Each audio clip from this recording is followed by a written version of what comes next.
Greetings, humans. You have entered the Command Zone, your destination for all aspects of Elder Dragon Highlander.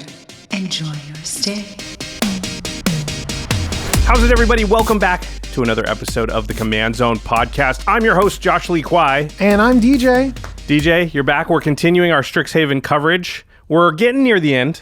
That's right. A lot of cards to get through, but there's some exciting ones today. Yeah, so we're going to be talking about the new commanders from the C21 commander product. So the stuff that came in the Strixhaven precons. Now, we're only going to be doing half of it today, or actually 2/3 of it today. This is part 1 of 2. We're going to go through the new legendary creatures that came in the Prismari, Silverquill, and Quandrix precon decks. But before we get into that, if you're going to want to build any of these decks, you're going to need the cards to do it. If you don't have the precons already, cardkingdom.com/commandzone, that's our affiliate link. That's the place to go to order all of this stuff. And also, not just the precons, but the cards that you want to add in to upgrade your precons or maybe build brand new decks out of. Card Kingdom really does have the best, fastest service. They get you your stuff in super good condition, and they get it to you right away. I mean, often when I make an order through Card Kingdom, less than an hour later, I get the message that it's shipped. It's crazy. That's nice. Yeah. So if you want your cards to arrive so that you can play with them right away, and let's be honest, we all want that. Yeah, when I click, I'm like immediately want to be holding that card. It's yeah, so if you could have nice. like them magically appear in your hand at that moment, that's what you would choose, that shipping option. Well, Card Kingdom is not quite that fast, but they are as close to that as you can get. And also, once you get the cards magically into your hand, you want to protect them, right? You don't want anything to happen to those cards. And the best way to protect all of your game pieces is with UltraPro products.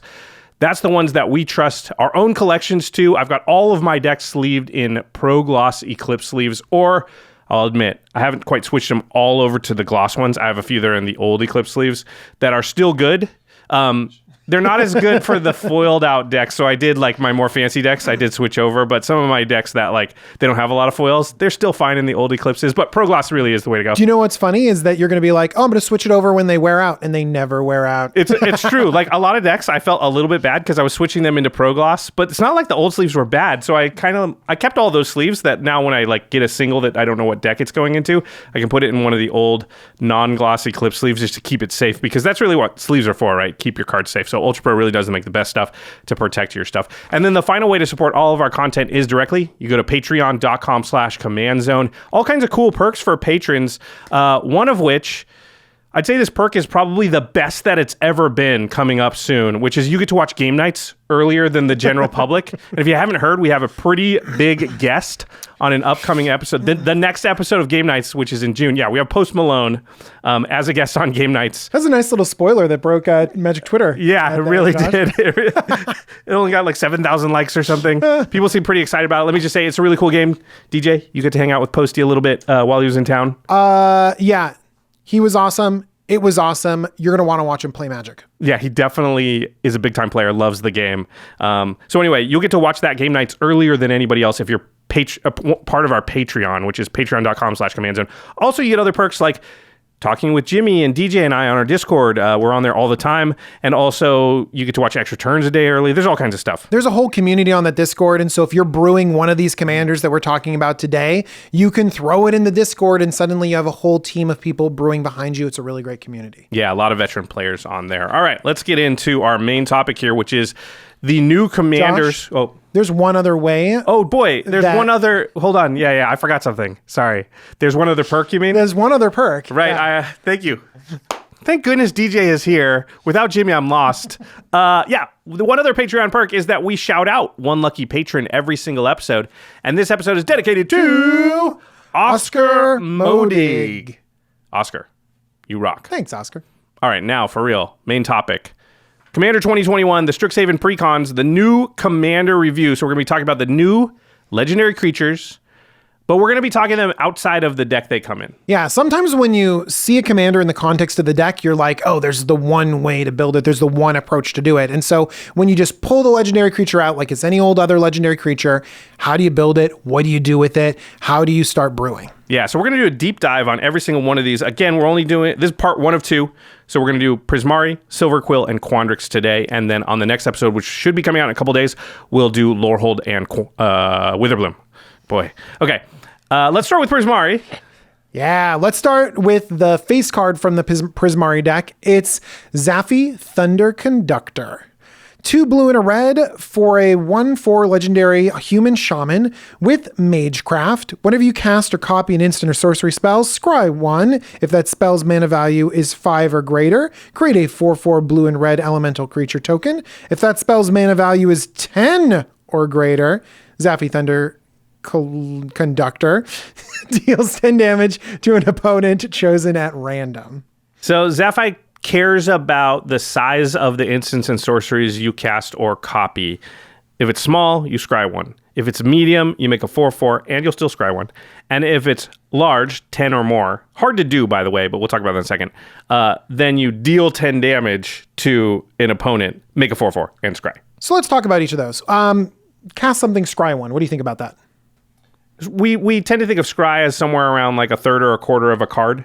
So that's not a lot of value just tacked onto anything you're doing. And we've seen cards that like cast an instant or sorcery, draw a card, yeah, at this rate of 4 mana. So this seems undervalued if all you're doing is scrying 1. Right. So really 5 is, I think, where you're happy. If you cast a 5 CMC or copy a 5 CMC thing, you're making a 4/4. And I'd say the value of a 4/4 in Commander is about a card. Yeah. Of value.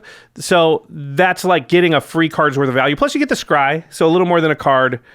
A 4/4 and a scry feels good, yeah. I think. And I think that if you can generate multiple 4/4s, that builds on itself a lot better than a lot of other effects. So I'm pretty happy to create a 4/4. And that's, I think, how you want to build this deck. I don't think it's realistic to be like, I'm going to cast all 10 CMC stuff. Yeah, that's the other mode. So 10 CMC. I actually think that you're aiming for the 4/4 because 10 damage is great, but it's also chosen at random. Yeah. I think if you can just go like 10 damage, pressure you with the 4/4s, then that's a lot more powerful versus... I think I'd almost rather cast 2 things that are 5 CMC than one that's 10. I'd rather get 2 4/4s than I would just randomly deal 10 damage in most instances. Yeah, actually, because the 4/4 has more board presence and it synergizes more with the other 4/4s so that all the things that work with the creatures and the tokens that you have work with that as well. Like, yeah, I agree with you. So I think incidentally, maybe a couple times in a game, you might get the 10 CMC thing to go off, but you're not trying to do that. You're mostly trying to do 5 CMC, but 5 CMC is a lot. Yeah. So our first category for Zaffi is spells that are cheaper than they look. So what you want to do is you want to trigger that thing where you've cast or copied a 5 CMC instant or sorcery, but you don't actually want to pay 5 mana to do that. So there's a lot of ways, as it turns out, to sort of trick the rules of Magic into thinking or into knowing, I guess, that it's 5 CMC or more, 5 mana value. Sorry, we keep saying CMC. We're probably going to take a while to get used to that. Switch over to that. Yeah, for sure. But we know that cheating mana cost is just a powerful effect in Commander and Magic anyways. And so cards that have a really high mana value, but you have ways of reducing that down, those are sometimes good cards. Like you have Delve cards written down here too, and some of them are super powerful. Yeah, so Delve is the first mechanic that kind of does this that we're going to talk about. And Delve allows you to exile cards from your graveyard to pay part of the mana cost of a spell. So Dig Through Time, Treasure Cruise, these are 8 CMC instants and sorceries, but you might end up only paying 1 or 2 mana for them. So you get the 4/4, you get the scry, but you don't pay the 5 mana, you pay 1 or 2 mana. That's great. Logic Knot is another one. This is a counter spell. And this one has an X in its cost, so could hit the 10 CMC. Logic Knot if you 10. wanted to. That's true. You could do it. You could do it. Other cards let you discard a card and then cast them for free. And these can be very, very powerful as well. And also because you're casting them for free, but you're discarding a card, and the CMC of the spell does not change. So Force of Will, famously, is one of these cards. Lets you discard a card to counter a spell. And it's 5 CMC. So it doesn't check to say, did you actually pay the mana? It's just like, did you cast me? What's my CMC? What's my mana value? It's 5. Okay, you get a 4/4. Absolutely. Similarly, Mistrexion also costs 5, also lets you discard a card to be able to cast it. Mistrexion has you changing the target of a spell, which is really good because in both of those situations, you can protect your commander that's generating those 4/4s. There might be like, I got to get rid of Zaffi because that's too many 4/4s. I don't want that to happen. And you're like, actually, I'm prepared for that, and I get a 4/4 by stopping you. Nice. I also like a card, Cave In. It's 3 red for a sorcery. You can remove a red card in your hand from the game instead of paying its mana cost. So there you go. That's 5 CMC that you didn't pay any mana for. And it deals 2 damage to each creature and each player. And I like this a lot because Zaphi's a 1/4, creates 4/4s, not going to get killed by the 2 damage. But man, I'm amazed at how often like 2 damage to the whole board will kill like a lot of important things. I agree. Yeah, I've seen Timnas and all that, like the Oracle of Moldias and the Deathrite Shamans, and everybody just cries. And it's I great. play all of those. Yeah, so do I. But when I'm not playing them, I want to kill them. Yeah. Then there are trap cards. You've activated my trap card. They also have those in Magic for those that play Yu-Gi-Oh! And these usually, there's some criteria that has to be met by your opponent. And if it is, then you can cast these cards for a lot cheaper than their mana cost, or sometimes free. So there's Archive Trap, 3 blue for an instant trap. If an opponent searched his or her library this turn, you may pay 0 rather than pay Archive Trap's mana cost. So there you go, just right away. 5 CMC, you can pay 0 for it, make a 4/4 scry. And it also says target opponent puts the top 13 cards of his or her library into his or her graveyard. So are you playing this in this Yeah, this I deck? believe I am. Just to make the 4/4 and scry, because we don't really care about No. the It's cards. really, really good against all the Vampiric Tutors and the Enlightened Tutors, because they put those cards on top of their library. They search, they put it on top of their And library. you go, nope, and you're sorry. like, no, thank Mill you. the top 13 cards. So it's really good against all those. And as just an incidental, like, would you play a 0 cost 4/4 scry? Everybody's fetch landing. Everybody's fetch landing, right? I would totally play that, but this has to be on the battlefield too. Well, I mean, but most of your cards don't work if Zaphai's not on the battlefield. You are correct. No, but hopefully some of them do, like your Force of Wills sure. and your Dig Through Times. But what are you Treasure protecting with Cruises. Force of Will? All that stuff is good. Right. Well, you're interrupting other people's stuff, because sometimes things are doing more powerful things in Commander than making 4/4s. I'm 100% paying anything that I can play for 0, and it doesn't cost me card disadvantage. Don't forget. Okay. A trap doesn't say discard a card to cast it for 0. That's true. Yeah. Runeflare Trap is the red one. It's 4 red, and you can cast it for just red. If an opponent drew 3 or more cards this turn, that happens That's every gonna single happen, game yes. of Commander, yes. And it deals damage to target player equal to the number of cards in that player's hand. By the way, that is a more relevant ability than you would think. I'm a big fan of Stormbreath Dragon. Yeah. I'm a big I played fan of... Stormseeker. Yeah. If you fork a Stormseeker, you can often just kill someone. So Runeflare Trap is like, how many games have you seen where somebody's got 20 plus cards in their hand? It happens all the time. All the time. Yeah. So this is a make a 4/4 scry for 1 red mana, and sometimes dome somebody for 20. Or they're going off and you're like, you lose the game with the deck in your hand right now. Yeah. So I really like both of those cards a lot. Another category that makes spells cheaper than they appear, less mana, is spells that untap your lands when you cast them. So there's a bunch that like cost a bunch up front, but once they resolve, they untap lands. So they cost 5, but they really only cost 2. Mm-hmm. So this is kind of a cool one. It's Pour Over the Pages, 3 blue for a sorcery. You draw 3 cards, untap 2 lands, and then discard a card. So it's really 3 mana, pick the best 2 out of 3 cards, and you make a 4/4 and scry. Yeah. So I really like that one. There's Finale of Revelation is another one. This one's a little iffy. Why don't we go ahead and read it, DJ? Finale of Revelation is X blue. So X means you can get up to 10. Yep. Nice stuff. Draw X cards. If X is 10 or more, instead shuffle your graveyard into your library, draw X cards, untap up to 5 lands, and you have no maximum hand size. For the rest of the game, exile Finale of a Revelation. Okay, listen, you have to have 12 mana to do that last part, but it does technically untap 5 lands if you do it, and you'll dome somebody for 10, make a 4/4 scry. I don't know how good that is, actually, but if you do it for 7... Do you know what, though? I think that there's... Actually, you do have to do it for 3, and then it's a 5 CMC. I think that later on, you're going to talk about a way to build this that's a little bit more mean, a little bit more competitive, pushing the envelope a little bit. I feel like some of the times when you're archive trapping people and doing this for 12, you're playing a different style of deck, which is super fun over the top, but also you can push this in other directions too, because it all centers around what instants and sorceries you're doing. What are you copying, And you can tailor this to your play group really easily. And then there are miracle cards, which are cards that if they are the first card you've drawn in a turn, you reveal them and you can pay the miracle cost on them. However, they have an actual casting cost in the top right corner, which is their mana value, is their CMC. So Reforged the Soul is a Wheel of Fortune for 3 red. Each player discards his or her hand, then draws 7, but it has miracle for 1 in a red. So if this is the first card you've drawn in a turn, you reveal it and you go, I'm going to pay 2 mana, get the 4/4 scry. Temporal Mastery is the extra turn one. It's 5 blue, but miracle for 1 and a blue. Do you know what works really well with miracles? Scrying. Yeah. Do you know what scries a lot? Zaphi, because every time you are going to scry every time that you cast a big spell too. Yeah. Okay, so the next thing to sort of think about, because that was all the spells that are cheaper than they look, is I think, and this is a category you put down, DJ, which is spells that let you cast more spells. Yeah, absolutely. So I think the first thing that you can do is cast a ritual. Cast you something that will generate you more mana so that you can chain into more things, because your commander is going to be a lightning rod as soon as you pump out 3 or 4 of these. So you are going to want to be explosive. Yeah. And so if you can cast 3 or 4 spells every turn, then you're getting the value out of your commander at the right time.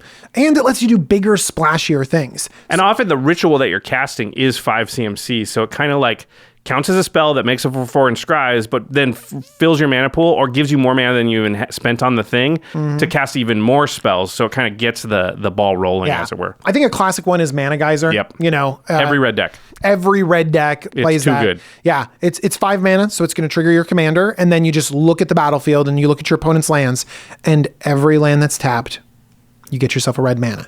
Often just you get 25 mana and win the game. It's crazy. You generate so much mana. And in a big mana format like this, when you have other big spells and you're creating 4/4s, it can just be game ending. But if that's not the only one, there's Apex of Power. This one costs 10.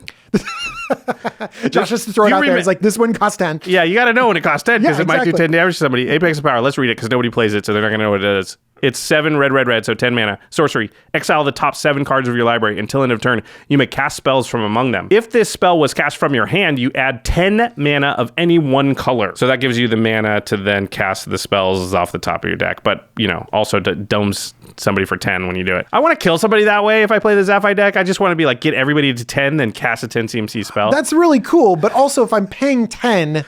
Right. I don't want my spells all exiled. Like, can't I just draw some? Yeah, that's true. Instead, it's like, no, they're exiled. You have to use them right now. And also, don't you have to choose one color? Yeah.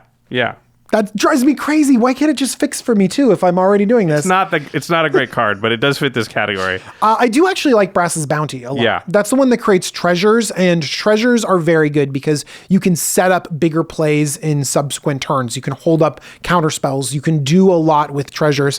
They just sit there on the board and become threatening. Yeah, it creates a treasure for every land you control. Yeah. We also got Rousing Refrain in there as well. Yeah, Rousing Refrain is a new card. It's 3 red for a sorcery. You add a red for each card in target opponent's hand, and then until end of turn, you don't lose mana as steps and phases end.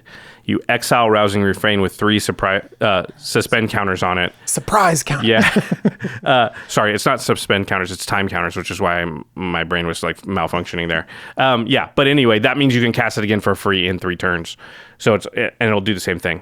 I like this card a lot. We're going to evaluate it. I don't like that card very much. I mean, I like it in this deck. I don't like it in general. Oh, okay, good. Yes, I actually do like it in this deck too. Yeah. Okay, there's other different ways that give you spells that cast more spells. So far, we've been focusing on generating mana to cast more spells. Right, rituals. Yeah, but there's also other spells that do it, like Spell Twine.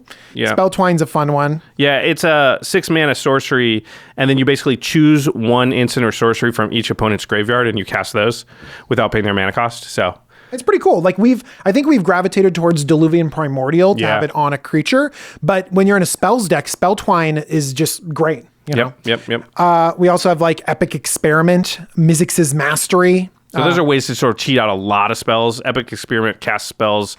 It's an X spell that casts spells off the top of your deck. Sort of blind. Mizzix's Mastery, well, we all know from the last game nights, it is complicated, but it can often allow you to cast a lot of spells all at once. If you overload it, which I've never seen anybody cast Mizzix's Mastery not overloaded. I would say, I wanted to pause here and say, be careful with X spells in general, because you can't like Mizzix's Mastery a bunch of X spells, right? So if you have Epic Experiment in your deck, you don't want a lot of X spells in your deck because you don't want to flip over X spells because you can't cast them for free. They don't do anything. Or you can, but like... And things like Spell Twine too. It's like, I don't have access to that. And so there is a little bit of a parasitic nature of this, where if you have too many X spells, sometimes the cheating effects don't work. Things. And I think just another reason not to concentrate on that if you cast a 10 CMC or more, just like that might incidentally happen a couple times, but I don't think you want to lean into it. There's also Mind's Desire, which is 4 blue for a sorcery. It says, shuffle your library, then exile the top card of your library. Until end of turn, you may play that card without paying its mana cost. So this is a 6 CMC sorcery that allows you to play another spell. However, it has Storm, so when you cast the spell, copy it for each spell cast before it this turn. So even just doing this twice is nuts, because you cast 2 things, make 2 4/4s, and then if you happen to get instants or sorceries that are 5 CMC or more on the top of your library, you get 2 more 4/4s or whatever. Because remember, Magecraft is distinctly different than the traditional templating that we've seen about just casting instant sorceries. I think a lot of people are going to forget that it has that or copy along with it. And that or copy is deceptively good. That little bit of extra text makes these cards busted in certain circumstances. For sure. And that's going to lead us into our next category for Zaphi, which is don't forget to copy. So another Storm card that's really good is Ignite Memories, 4 and a red for a sorcery. Target player reveals a card at random from his or her hand, and then Ignite Memories deals damage to that player equal to the card's converted mana cost, but it has Storm as well. I've killed many people with Ignite Memories. It is very good. Some people are like looking at the worst case scenario, like, oh man, what if they just have a land in their hand or something like that? Like, people have big creatures in their hand, big spells in their hand all the time, and you can like choose. You can go after the player that does have that random big thing stuck in their hand. And if you Storm, you might do it like 3 or 4 times at somebody, so Easily. It could be super brutal. Yeah, they're holding that Ulamog. Whoops. Reiterate, Fury Storm, both copy spells. Reiterate is a fork that you can have buyback on. Fury Storm actually can go infinite with itself. That would be infinite scries because it's 4 CMC, but you can often like copy it. It's copying itself. And then at the end, you're like, okay, so I've got 12 copies, and now all those are going to copy Ignite Memories or whatever else. And to reiterate, oftentimes when you have mana loops, you can just go crazy with that spell too. So there's a lot of infinite combo that you kind of just incidentally get. Yeah. I don't think that's our main game plan to go infinite, but you can just stumble into it in many situations, especially with these powerful cards. Also, Pyromancer's Goggles is an expensive mana rock. It's 5 CMC, but it creates a red, and if you cast a red spell with it, it's a red instant or sorcery, it'll copy that spell when you cast it. So that's just immediate, big high CMC stuff. You get 2 of them instead of 1, which is a lot of value. So I think that card definitely goes in the deck. Krark the Thumbless, flip coins when you cast instants or sorceries, and if it comes up in your favor, you copy it, and if it doesn't, then you get it back to your hand. And both can be good because Zaphai's triggers are on cast. So if you copy it, you'll get 2 4/4s, but if you don't, at least the cast trigger will go off, you'll make the 4/4, and then it'll still be in your hand, you can cast it again. So Krark is definitely better when you're casting smaller things and you're getting smaller triggers off of it, but it's still good here. Yep, I think so. And then there are more ways to make tokens so that Zaphai's not the only thing in your deck that is making tokens. You can Shark Typhoon, you can Metallurgic Summonings, Dika Fractal Theorist, which is a monocolored commander that's in the Quandrix deck, can all make it so that they can stand in for Zaphai if you have to. If Zaphai gets killed or whatever, stolen. You're already casting spells to make creatures. You have themes in there. That's what you're doing. So backing up with other themes and getting double value out of the spells you're already casting could be really good. And then finally, I think Eligeth probably goes in this deck. It is 4 blue for a 5/6 Sphinx. It's a lot, and it's not an instant or sorcery, but it says if you would scry a number of cards, draw that many cards instead. So it turns Zaphai into make a 4/4 draw a card, which I think is worth it. They're also the 4 mana ones that if you just cast a instant or sorcery, you can draw a card too. Yeah, true. But it's cool. I like it. Yep. So, okay. That is Zaphai, which I think turned out to be a lot cooler than I thought it was going to be. Definitely cooler.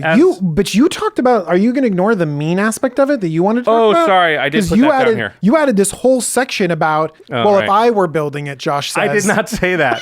But if you want to be mean, I think, the way to do this is extra turn spells. So Zaphai is really good with extra turn spells because most of them tend to be 5 or more mana. They're almost always sorceries.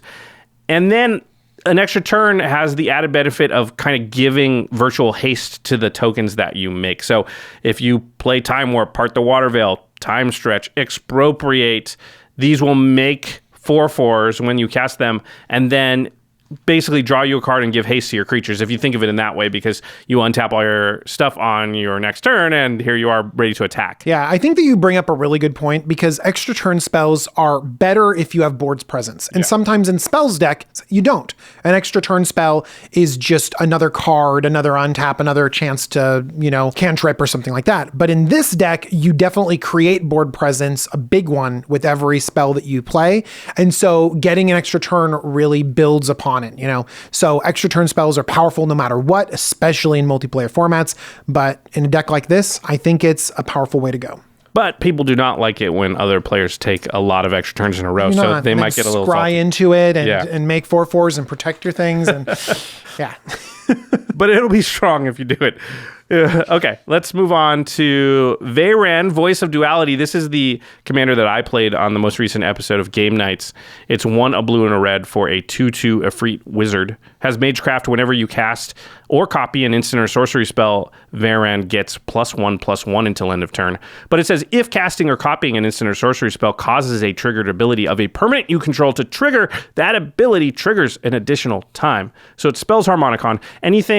Any permanent you have that triggers off an instant or sorcery being cast will trigger twice, cast or copied, which does trigger Veyran's first ability. So Veyran actually gets +2/+2 when you cast an instant or sorcery or copy it. So Josh, you played this on Game Nights. Yeah. It was sensational. People should watch that. This is the most built commander out of the set on EDH Rack. Do you have anything to say about that? I mean, yeah, it looked pretty good on camera. And I got to say, I didn't even build the craziest version of Veyran. We talked about this on our roundtable episode, which I'm sure, hopefully most of you have seen by now. And I didn't put in Force of Wills and Fierce Guardianships and stuff on purpose, because I wanted to make sure that while my deck could do its thing, it wasn't playing the game of let's stop everybody from doing their thing, which is common on Game Nights. So I think this deck is actually quite strong if you build it fully optimized. I don't know if it's EDH, probably not, but it's probably Mizzix powerful. I mean, this effect is insane, and it enhances so many cards to a point where it's oh, well, that's totally broken.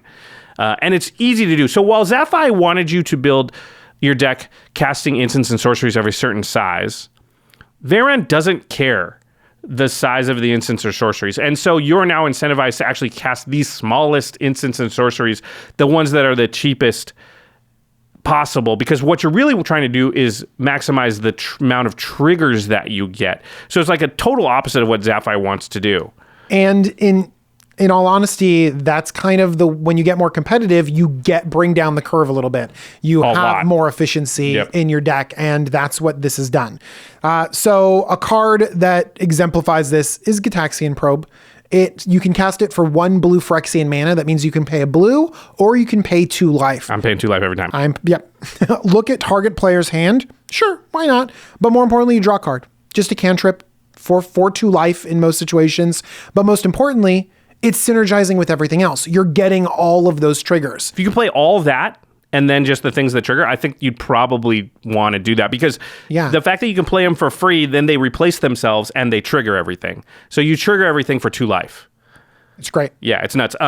So cantrips and cheap spells are really what you want to do. Opt, Brainstorm, those are other cards that do a similar thing. There's a lot of cards that target a creature and do something and draw you a card. So Haste is a big one you want in the deck, because you're going to want to attack with Veyran right away. You're going to want to do it correctly, though. Don't make the rules mistake that I made. But by the way, you mentioned attacking with Veyran, and some people might think of this is an enabler commander. It gets so big. I'm surprised at how threatening this is, because what you're doing is you're attacking on one angle of all these spells and all these triggers, but then you just have something that can swing and kill someone out of nowhere. It's amazing that it can play on those 2 axes. These are cards that say, give haste to a creature and draw a card.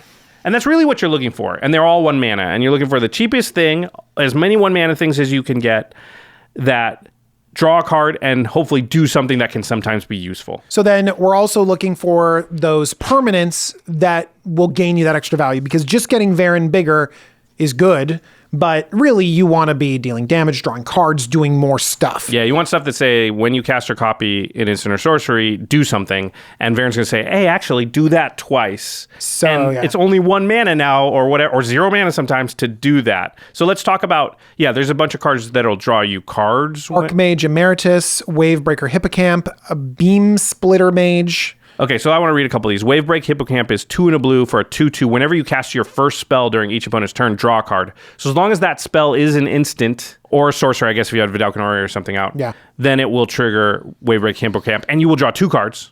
So now if you're doing like, Brainstorm, you're going to Oh my gosh. draw 2 cards off Veyran, then resolve Brainstorm, draw 2 cards off Wavebreak Hippocamp, then resolve Brainstorm's effect. Beam Splitter Mage is really, really cool, though, because it's a 2-mana 2/2, a white and a red. It says, whenever you cast an instant or sorcery spell that targets only Beam Splitter Mage, if you control one or more other creatures that spell could target, choose one of those creatures, copy that spell, the copy targets the chosen creature. So if you've got Crimson Wisps, you go, boom, I'm going to target Beam Splitter Mage, give it haste, and it says, oh, you only targeted me. You want to target something else of yours? Yes, I do. Veyran.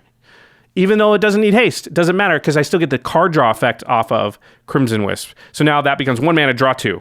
If you like this effect, you're going to like Zodohedron Grinder. Yep. That has a similar effect. Insane. Mirror Wing Dragon. Also, that wasn't the totality of it because Beam Splitter Mage would actually trigger twice in that case. That's right. And you're going to cast another Crimson Wisp. So you're going to get 1 mana, draw 3, which is an Ancestral Recall. It's crazy. Zodo will walk through in a second. That gets really crazy.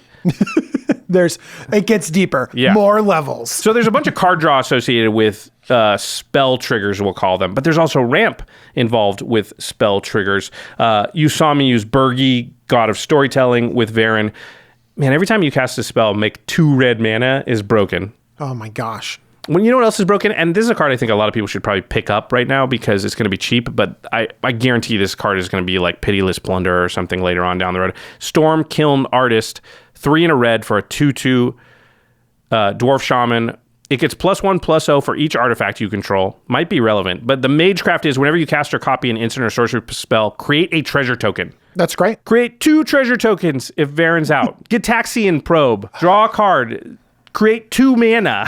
These are the play styles that make like storm decks, competitive storm decks work, where you have the ability to generate more mana than you're going into it. And it's good. It's really good. Stormkiln Artist could easily be like, if you have 5 mana available, play it, win the game with Veyran out. Because you're like, cast a 1 mana thing. And every time I do that, I'm up a mana. And every time I do that, I'm also drawing cards. And Beam Splitter Mage is out or whatever. I'm drawing 3 cards, making 2 mana. Then I use 1 of that mana to draw 3 more cards and make 2 mana. I use 1 of that mana. And every time. And you don't have to go infinite. You just go a lot. And that's the type of turns that Stormkiln Artist. There's a Kiln Fiend. This is Stormkiln Artist. That's an insane card. I just think it's going to go in so many decks.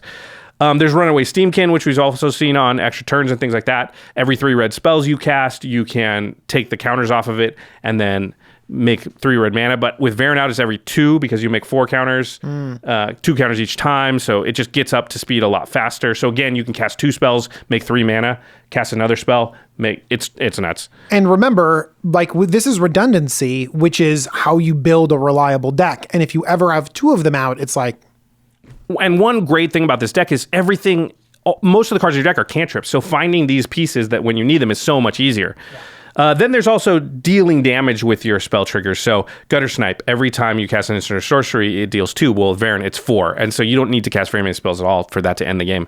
Gelectrode, I like this one because it can target creatures. So it's 1 a blue and a red for an 0/1. You tap it to deal 1 damage to target creature or player, any target. Oh, sorry. I guess it can't hit planeswalkers. So probably still says creature or player on the Oracle is my guess. Anyway, whenever you cast an instant or sorcery spell, you untap it. So it'll actually untap twice with Veyran. So you tap it, deal 1 damage to something, cast an instant or sorcery, untap it, tap it again, and then before the second Veyran thing untaps. Yeah.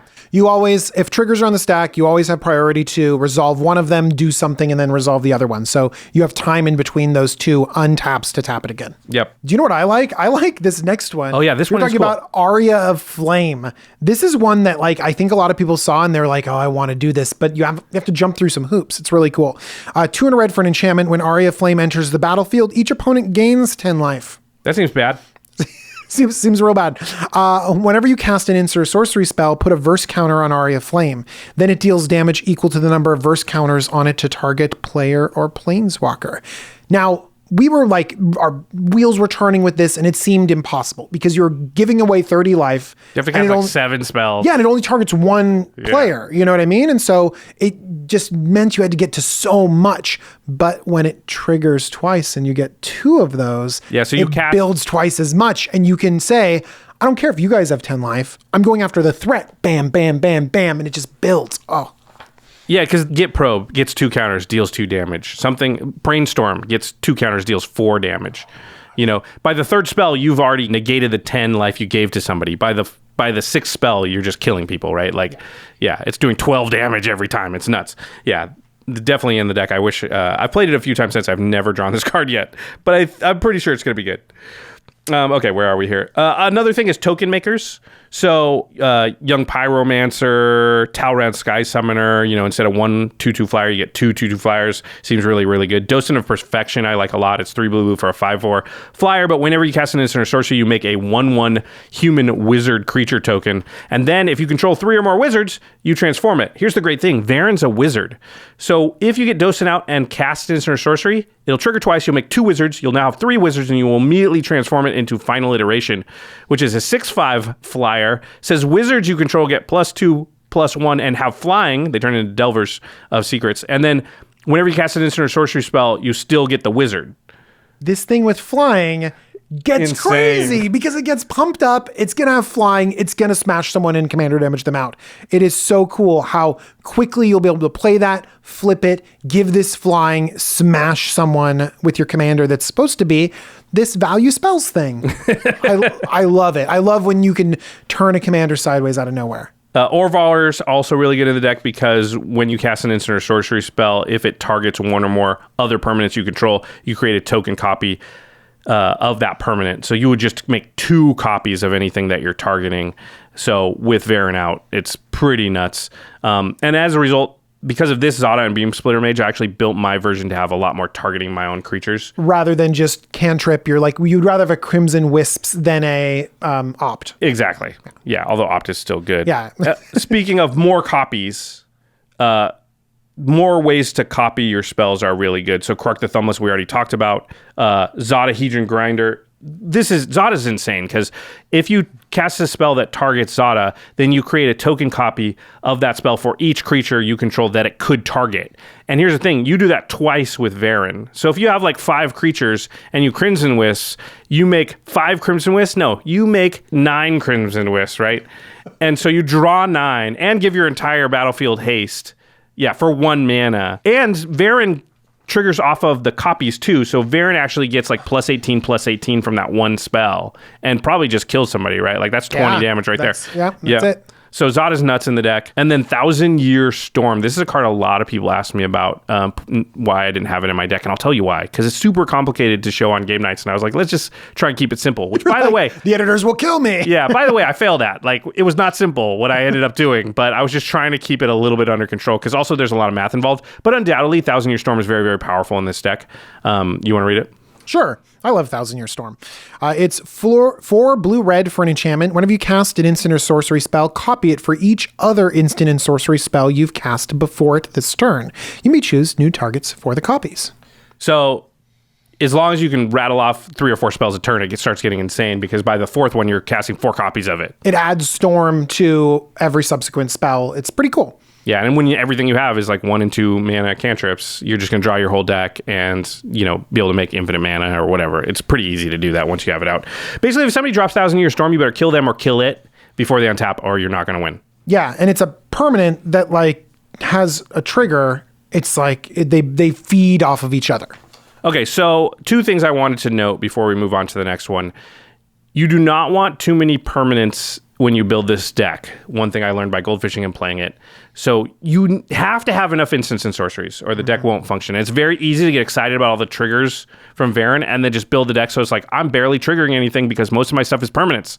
So you need 35 or so instants and sorceries. Do not put a lot of permanents in the deck, as far as enchantments, artifacts, creatures. Also, the key is that the instants and sorceries get you to the permanents, and the opposite is not true. Right. A gutter snipe doesn't get you to a brainstorm, but a brainstorm gets you to a gutter snipe. So have more brainstorms than gutter snipes. That's a really good point. And then also, we talked about it a little earlier, but because of Orvar, Zada, Beam Splitter Mage, Runaway Steamkin, just make sure if you're going to run those cards that you have enough spells that target your own creatures, and for Runaway Steamkin, enough red spells. I actually skewed towards more red spells only because I had Runaway Steamkin in deck. So I was just like, hey, this can be a little more red. Because normally I think if I build an Izzet deck, it would be more blue than red. But I would think so. But this is interesting that it swings red. There was enough red cantrips that I was like, well, why don't I just swap some of the blue ones for red ones because Runaway Steamkin's in the deck. And they really don't matter too much if it's blue or red on the cantrips. Mm-hmm. All right. Pretty cool deck, though. Very powerful. Very cool deck. All right, let's talk about... So each of these precons, I guess we didn't say this at the start, they have 2 dual-colored commanders, and then they have 2 mono-colored commanders in them. So this one has a blue mono-colored commander and a red one. Let's talk about the blue one first. Octavia, Living Thesis. 8 blue for an 8/8 legendary elemental octopus. This spell costs 8 less to cast if you have 8 or more instant or sorcery cards in your graveyard. Ward 8... Magecraft. Whenever you cast or copy an instant or sorcery spell, target creature has base power and toughness 8/8 until end of turn. There are 8 8s on this card. Awesome. So that is, that's cool flavor. First of all, we have to note that. By the way, I have intimate knowledge of this. I played on a stream against Benjamin Wheeler and he had from Loading Ready Run, and he had this, and he was only running 8 islands in the deck. What? What were the rest of his lands? There were some flip lands, so he was cheating those ones, but they're technically spells on one side. There were some artifacts. He mulliganed aggressively, only 8 lands. That seems nuts.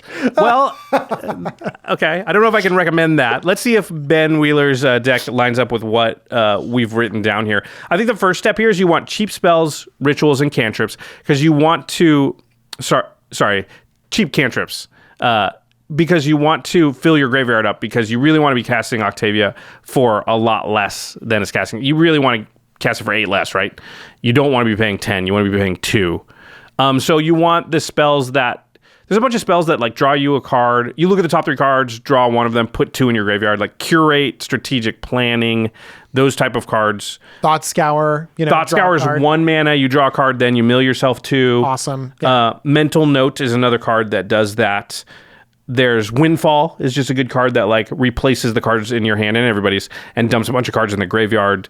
I think Visions of Beyond is a really good card in this deck because... Crazy good. It was cast against me and it was Ancestral Recall. Yeah, so it's 1 mana for an instant. Ben had this in his deck? Yes, and he cast it. All right, good. I'm glad we're lining up. Yeah. One blue for an instant...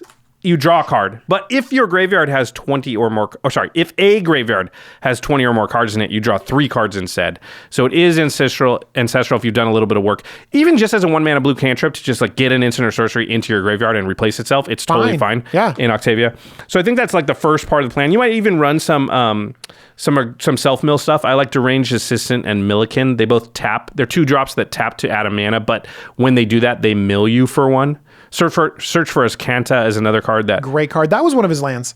Yeah, so Search for Azcanta is a legendary enchantment for 2 mana, and at the beginning of your upkeep, you look at the top card of your library, and you can choose to put it into your graveyard.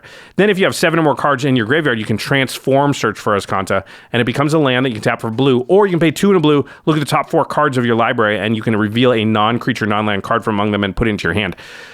So what you get to do is use this to mill yourself until you get Octavia online, and at that point it flips over, ramps you because it's a land, and also helps you draw cards later in the game. It gets you, because you're going to hit. You're going to have an instant source spell that you can get, but a lot of your stuff is chaff, like you're getting through, and in the late game, you might want something a little bit more relevant so you can search deeper. This is actually one of my favorite blue ramp spells as well. Yep, it's really, really good. And then I think like Codex Shredder is actually quite good in the deck. So it's 1 mana for an artifact. You can tap it and target player mills a card. So you can just keep tapping it, targeting yourself just to get that graveyard full enough so that you can cast Octavia for cheap. And then later you can pay 5, tap and sack Codex Shredder and return a target card from your graveyard to your hand. So you can get one of the key cards back. It also works really well against those Vampiric Tutors and stuff. And you're milling so much, it's more like a tutor than a regrowth. Normally a regrowth is just like, oh, like what did I play this game? In a deck that mills this much, it's like, oh, let's look at half my deck and figure out exactly what I want. And then I think you want spells that are good in the graveyard since you're going to be milling and putting them there. And once you get Octavia out and enough spells in your graveyard, Flashback is a good mechanic or Jumpstart. And examples of that are like Artful Dodge and Think Twice. That way you mill all this stuff in your graveyard, but it's not like you lost that stuff. You still, those things allow you to cast them out of the graveyard or whatever.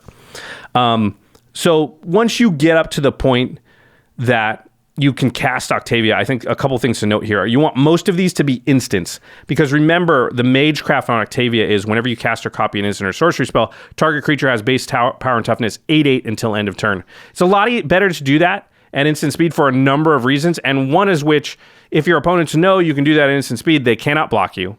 And also, there's a bunch of tricky stuff you can pull, which we'll get into in a second here. And you wrote down, watch out for graveyard hate. Oh, yeah.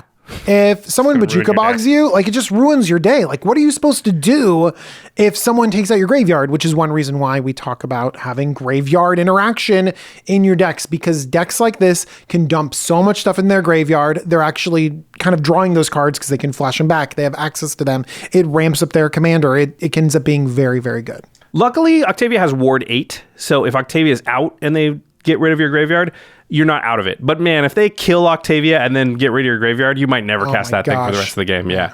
So that could be brutal. Just be careful. Maybe keep that Codex Shredder around unless you're really sure you're going to win with it. Yeah, just to keep doing stuff with it. Yeah, for sure. So now let's talk about creatures that want to become 8/8s. And one interesting thing to note about Octavia is that it turns a creature into an 8/8, but it doesn't have that little clause that a lot of these effects have where they lose all abilities and become an 8/8. Mm-hmm. They keep their abilities. So they're an 8/8 with the abilities they had before, which makes a big difference. So there's cards like Looter Ilk Core, which is 1 and a blue for a 1/1 with Shadow. Only creatures with Shadow can block it. Whenever it deals damage to an opponent, you draw a card, then discard a card, which is also what you want your deck to be doing. Looting is good, yes. But also just having an unblockable 8/8 is going to be a lot better than not. So this is a card that's good early, gets you looting, gets you closer to casting Octavia, and then becomes good once Octavia comes out, because you get to now turn into an 8/8 that's not blockable. I really like this next card. Yeah, this is one reason why you want a lot of instants. Tetsuko Umezawa Fugitive, 1 and a blue for a 1/3 legendary human rogue. Creatures you control with power or toughness 1 or less can't be blocked. So that means that you can attack with this. It has power 1 or less. And once your opponents say, I can't block it, you say, before damage, now an 8/8. I'm going to cast it an instant and make it an 8/8. So anything that's 1 toughness or less, you get to be like, with 1 power or toughness or less. So let's say you have the Looter and Tetsuko, you get to be like, okay, attack, they can't block, boom. And that's why you were saying sorceries are so important, because on the Looter, it's got Shadow. You could probably cast a sorcery and make an 8/8, and the odds of people being able to block it are like whatever. Yeah. But with Tetsuko, you need to be able to have it instant speed, because you need to be able to turn it into an 8/8 during combat. Here's another card you want to do in instant speed because it becomes very, very good. That's Champion of Wits. Woo! 2 and a blue for a 2/1. When it enters the battlefield, you may draw cards equal to its power. If you do, discard 2 cards. Usually it's a 2/1, so it comes out and you draw 2, discard 2, which is still good, don't get me wrong. But you can maintain priority with the trigger on the stack and just cast an instant, turn it into an 8/8, and now you draw 8, discard 2. That seems really, really good. Because like people love the Eternalize on this, and in that case, it's a draw 4, discard 2. Right. And that's like, oh, I lived my dream. It's amazing. Right. Just imagine draw 8, discard 2. And it's not even for 7 mana. That's for 3 plus whatever the instant costs. But 4, probably. Yeah, maybe 5. But yeah, it's crazy. Oh my God. So I love Champion of Wits. Here's a mean one. Cephalid Constable. 1 blue for a 1/1. Whenever it deals combat damage to a player, return up to that many target permanents that player controls to their owner's hand. So this is a turn it into an 8/8, bounce 8 of their permanents. That's game over. That person just lost. Land, yeah. land, you're done. Yeah, land, commander. That's now it. I know why you like Tetsuko Umezawa more so than good. So good. Artful Dodge with this, like, oh my gosh. So.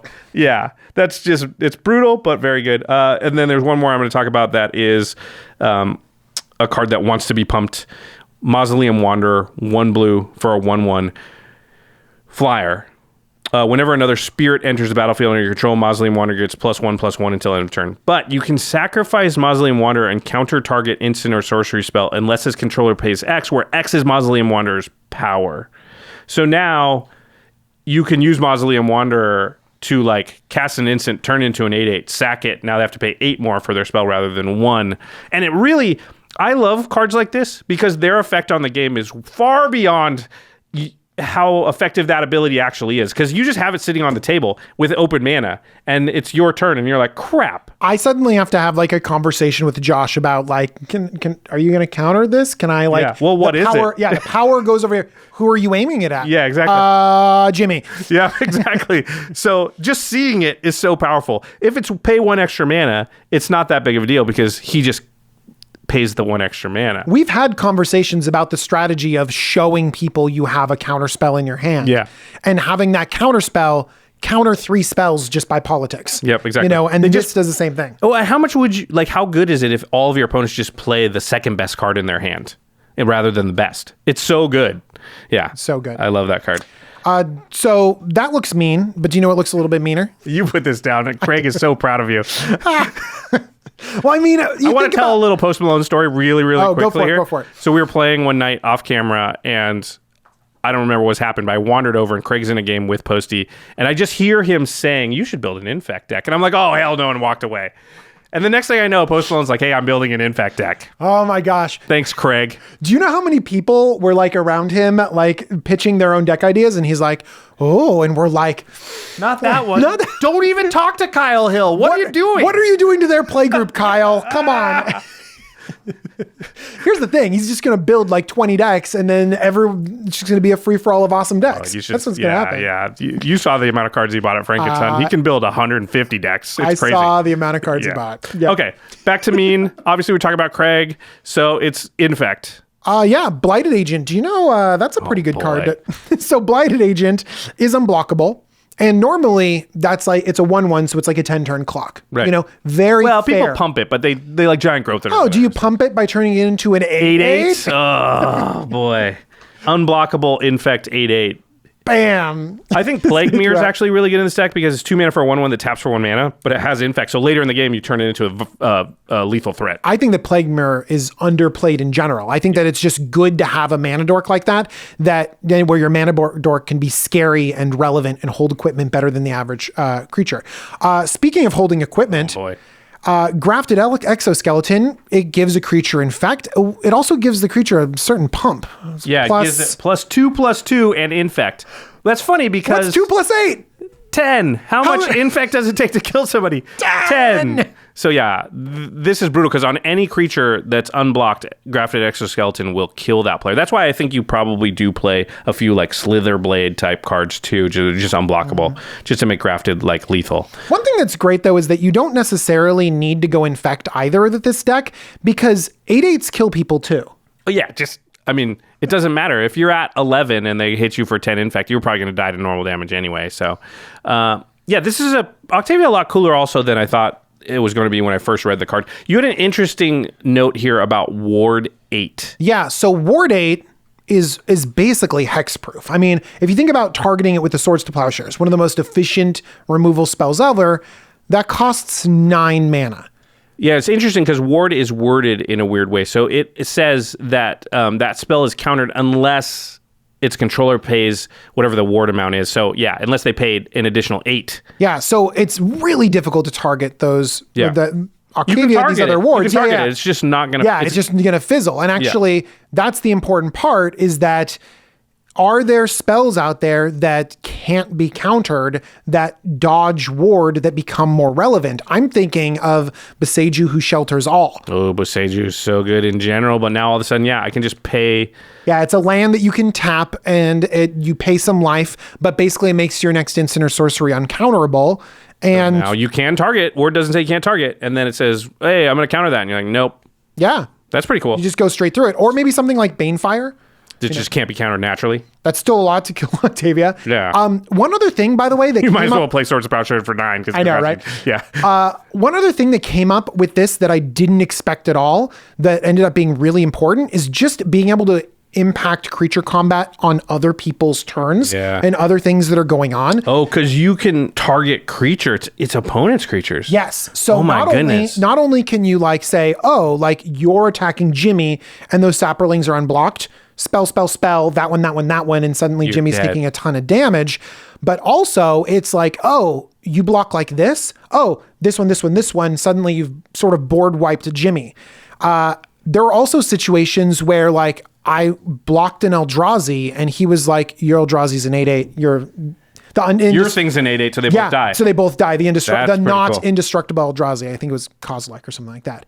Interesting. But so like, I'm just going to chump block your Eldrazi, but it's like, okay, that's an 8/8, that's an 8/8. Suddenly like two things are neutralized. And all your spells need to be instants. Yes. I don't think you want, maybe like Get Probe or something just because it'll fill your graveyard, but I don't think you want sorceries. When this is on the battlefield, it makes combat a nightmare and it's hilarious. It really is so much fun because we don't get to play with combat tricks as much in Commander, and it really is a fun play pattern. And so I think that a lot of people are going to love this deck. That's cool. All right, let's go moving on to the mono red commander in Prismari. It is Rionya, Fire Dancer. She's a 3/4 for 3 red, 5 mana, human wizard. At the beginning of combat on your turn, create X tokens that are copies of another target creature you control, where X is 1 plus the number of instant and sorcery spells you've cast this turn. They gain haste, exile them at the beginning of the next end step. Josh, I think this one is busted. This seems nuts, and I didn't really... It's another one where, like, until we started going through it, I was like, oh, wait a minute, this is crazy. So I didn't quite realize when I read it the first time, you always get 1 token. Which is just great. You don't have to like cast any instants or sorceries. At the beginning of combat of your turn, she's going to make X+1 copies of target creature you control. Yeah, so if you just play this first time, a lot of times, you get worried about a commander that does nothing or whatever, but you play this and then you go to combat and then boom, you've created a token. Yeah, she kikis something else, right? Something else on the battlefield, something else on your side of the board. But if you do have cheap cantrips and stuff, and this is a thing we're seeing with all of these want cheap cantrips, except for Zaphi maybe, then all of a sudden you can be making 3, 4, 5 copies of something. So that seems pretty nuts. Yeah. So a lot of the stuff we've talked about before, Renegade Tactics, Crash Through, Expedite, things that create more mana that we mentioned before, things like Jessica's Will, Seething Song, Pyretic Ritual, Desperate Ritual, because you can chain those into other spells because even just going like ritual into ritual would be 3 spells you cast. Maybe you got 4 extra mana and then you go, Jessica's Will. Oh man. By the time Rionya triggers, you're gonna have like 7 copies of something. Oh, that is totally in the realm of possibility, but let's just be reasonable and think, okay, you get 1 for free, you cast 2 spells, you get 3 copies of a thing. Oh my God. Which by the way sounds totally reasonable. That's a moderate scenario. It's a very easy to imagine scenario. And now let's talk about some creatures you can copy. Cool stuff to copy. This is my favorite category for this one. Combustible Gear Hulk is on here. This seems really, really cool. Combustible Gear Hulk is a 6/6 for 4 red, but when it enters the battlefield, target opponent may have you draw 3 cards. If they don't, you mill 3, and then it deals damage to that player equal to the mana value of those cards. So you either draw, let's say you're making, what do we say, 3 copies? Yeah. So you either draw 9 or some amount, or 6 or whatever. Or, I mean, they can't just be like, yeah, sure, I'm not going to let you draw any of that, because you're going to flip over 9 cards and maybe kill them. Yeah. It's pretty sweet. It's so much damage. And there's a lot of other ways to deal damage too. Combustible Gear Hulk, but also Terror of the Peaks. That's just a more direct form of dealing damage rather than playing that little mini game. Oh my God. When you create extra, let's read Terror of the Peaks and then we'll imagine 3 of them. It's a 3 red for a flyer. If an opponent casts a spell that targets it, they cost an additional 3 life to cast. But it says whenever another creature enters the battlefield under your control, Terror of the Peaks deals damage equal to that creature's power to any target. So let's say you're making 3 Terror of the Peaks, which means you have 1 out. That'll be 3 5/4s that come in. So that first Terror of the Peaks will deal 15 damage. But each of those Terror of the Peaks will see the other ones and deal 15 damage. So that right there is 60 damage? Yes. Oh my Lord. So that's like you're dead. Probably 2 players are dead. Probably 2 players are dead just by that play pattern. Boy.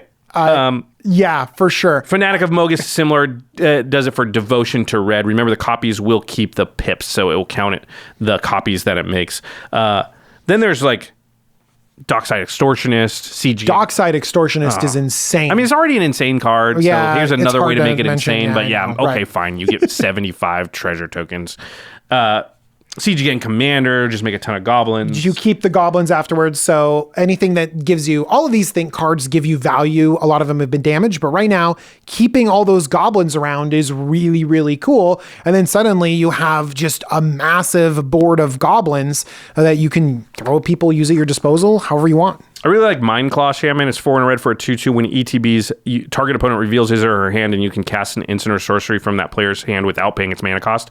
So you cast this, cast an instant or sorcery, go to combat. Rionia says, oh, you cast an instant or sorcery. We'll make 2 Mindclaw Shamans, cast 2 more instants or sorceries for free out of people's hands. Plus, you got to look at that person's hand, so you might be like, I might, either I want you or not. Yeah, you have a little bit of information.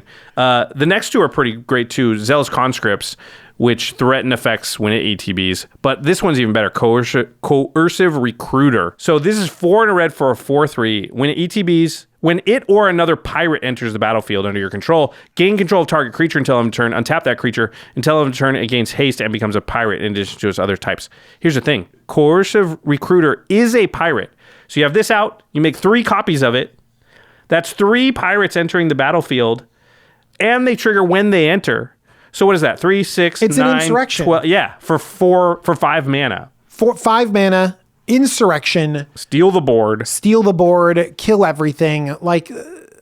Yeah, it's pretty sweet. But what I found interesting was there's a bunch of creatures that are actually not ETB creatures that this is good at or good with. Mm-hmm. Humble Defector is a really cool one. 1 and a red for a 2/1. You tap it, draw 2 cards, and then target opponent gains control of Humble Defector. You can only activate during your turn. Well, remember, Rionia gives the creatures haste. So if you have Humble Defector out, you make 3 copies of it, you tap all 3 of them, draw 6 cards, you give those tapped creatures to another player, but they're still going to be exiled at the beginning of the next end step. So they won't get to keep them. So good. There's also things like, for example, a Gutter Snipe. You want some instant and sorceries in this anyways. So if you cast a couple instant sorceries and you're like, okay, I'm going to go to combat, I'll create, I don't know, 4 gutter snipes. You know what I mean? All right. Then I'll cast 2 instants. I'll just cast 2 instants or go to my second main phase, and cast deal something. 16 to everybody. And then just suddenly you've just got this big fireball craziness. It's so Storm much Killing damage. Artist, the same thing, make a bunch of treasure tokens, Exactly. Runaway Steamkin, make a ton of mana. What I was thinking was when doing all this, the real thing that's going to hold you back is getting the creature into play on the same turn you cast a bunch of instants or sorceries could be tough because that's going to be a lot of mana, right? Mm-hmm. So imagine you want to get Terror of the Peaks out. Well, that's 5 of your mana. How many instants or sorceries can you cast in addition to playing Terror of the Peaks in a turn? So, but the thing is you're in red and red's really good at cheating creatures into the play for now. And so Sneak Attack seems totally busted in this deck because you go instant, sneak attack out, Terror of the Peaks, go to combat, Rionia makes 4 copies of it, I win. Yep. And you can do that for 5 mana, maybe 6 mana if sneak attack is out. Or Purphoros the Bronze-Blooded, which is the new Purphoros that does a similar thing. It costs 3 mana to get him out, but still. I think both of those are really, really good. And then, of course, the old trick of anytime something says at the beginning of the next end step, you can use Sundial of the Infinite to just keep that stuff forever. How about this? The Zealous Conscripts thing that you keep the creatures until end of turn. There you go. You will stop to give the creatures back, but you'll keep the Zealous Conscripts because until end of turn is not the same as at end of turn. At end of turn, yeah. Yeah. Anyway, Sundial of the Infinite, 2 mana, artifact, tap it, and pay 1. End the turn. Activate this ability only during your turn. So you wait for Rionia's trigger to go on the stack at your end step where it says, hey, these tokens I made, let's exile them. And you go, I'll end the turn and I'll just keep them forever. How about that? All my combustible gear hulks. They stay. They're not going anywhere. Awesome. Of course, we talked about some of these and it feels like they could just win the game. Right. But there are some infinite combos that just literally win the game.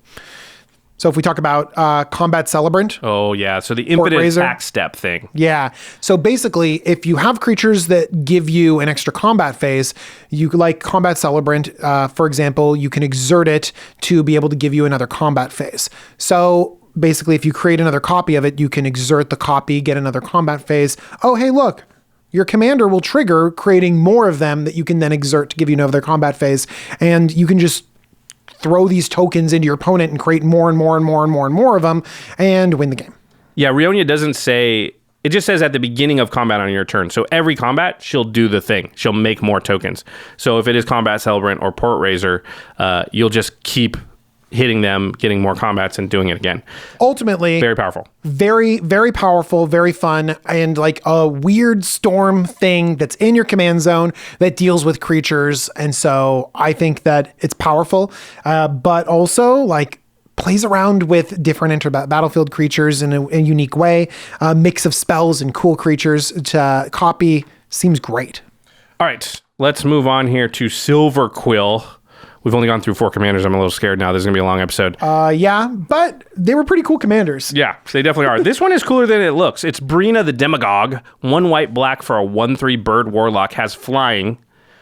Whenever a player attacks one of your opponents, if that opponent has more life than another of your opponents, the attacking player draws a card and you put 2 1/1 counters on a creature you control. Did anyone of you follow that? Yeah, this is where you have to understand your commander and sit down at the table and like explain how it works in real words, because actually, like, you do need to explain it. So and once you see it in action, it's not as confusing, but it does read super confusing. Yeah. So if you are controlling this commander, your life total doesn't matter. You know, you never have to worry about your life total. Yeah, you never have to worry about your life total. But if you attack the players with the most life total, you can draw cards, and you could draw multiple cards. It doesn't have to be the most life total. It has to be more than another one of your opponents. Yeah, more than the other one. So if it's let's say DJ has the Brina, I'll always have one person I can attack that. Well, I'll almost always have one person I can attack that will draw me a card, right? Yes. So if they're exactly tied for life, I won't. And if one of them's dead, I won't. But in any other scenario, one of them will have more life than the other. And if I attack the one with the most life, I'll draw a card as one of DJ's opponents. I can't attack a DJ because he's not one of his opponents, so I can't draw a card that way. I also can attack multiple players and still draw the card. So I can sort of attack DJ with one and attack somebody else with one. And it's much easier for me as the owner of Brina to attack multiple players and draw multiple cards. Well, here's the thing. DJ can actually draw 2 cards off of this if he attacks the players with the most life total. Yeah. So he doesn't attack the one with the lowest life total. Both of those opponents have more life total than the third opponent. And if he attacks both of them, he'll draw 2 cards. And this is something that was not clear until we played this for the first time. Jordan Pridgeon, who's our writer-producer here, has a deck. He built a deck around this. And we were like, oh, it's way better than I thought. You get to draw 2 cards. Also, we skipped over the part whereas if your opponent does the thing where they attack and draw a card, you put 2 1/1 counters on one of your creatures. Which ends up being so relevant. Oh yeah, Brina's often like 27 power or something insane. Just gets huge. Because people are like, of course I'm going to draw the cards. Yeah. Yeah, and it's not just Brina that gets the counters, but usually Brina ends up because she's a flyer. So, or he. Like, we compare it to Edric, but Edric's just easier. You attack an opponent, you draw a card. Right. This one, but Edric sometimes is like a free-for-all with attacking. This one does give you some advantage and does make it so often you can draw 2 cards when your opponents are only forced to draw 1. So I think with this, you want to have a little bit of manipulating combat. We've talked about this type of deck a lot. So the Ghostly Prisons, the Windborn Muses, Bloodthirsty Blade is a equipment you can equip to other creatures, your opponent's creatures, to sort of goad them. Mangara the Diplomat maybe keeps them away from you. Blind Obedience I really like because all their creatures enter tapped so they can attack each other freely. They have trouble blocking. Duelist Heritage is a cool one. 2 and a white for an enchantment. Whenever one or more creatures attack, you may have target attacking creature gain double strike until end of turn. The thing I like about Duelist Heritage is you can target your opponent's creatures as well on their combat. So you can be like, oh, you're attacking them?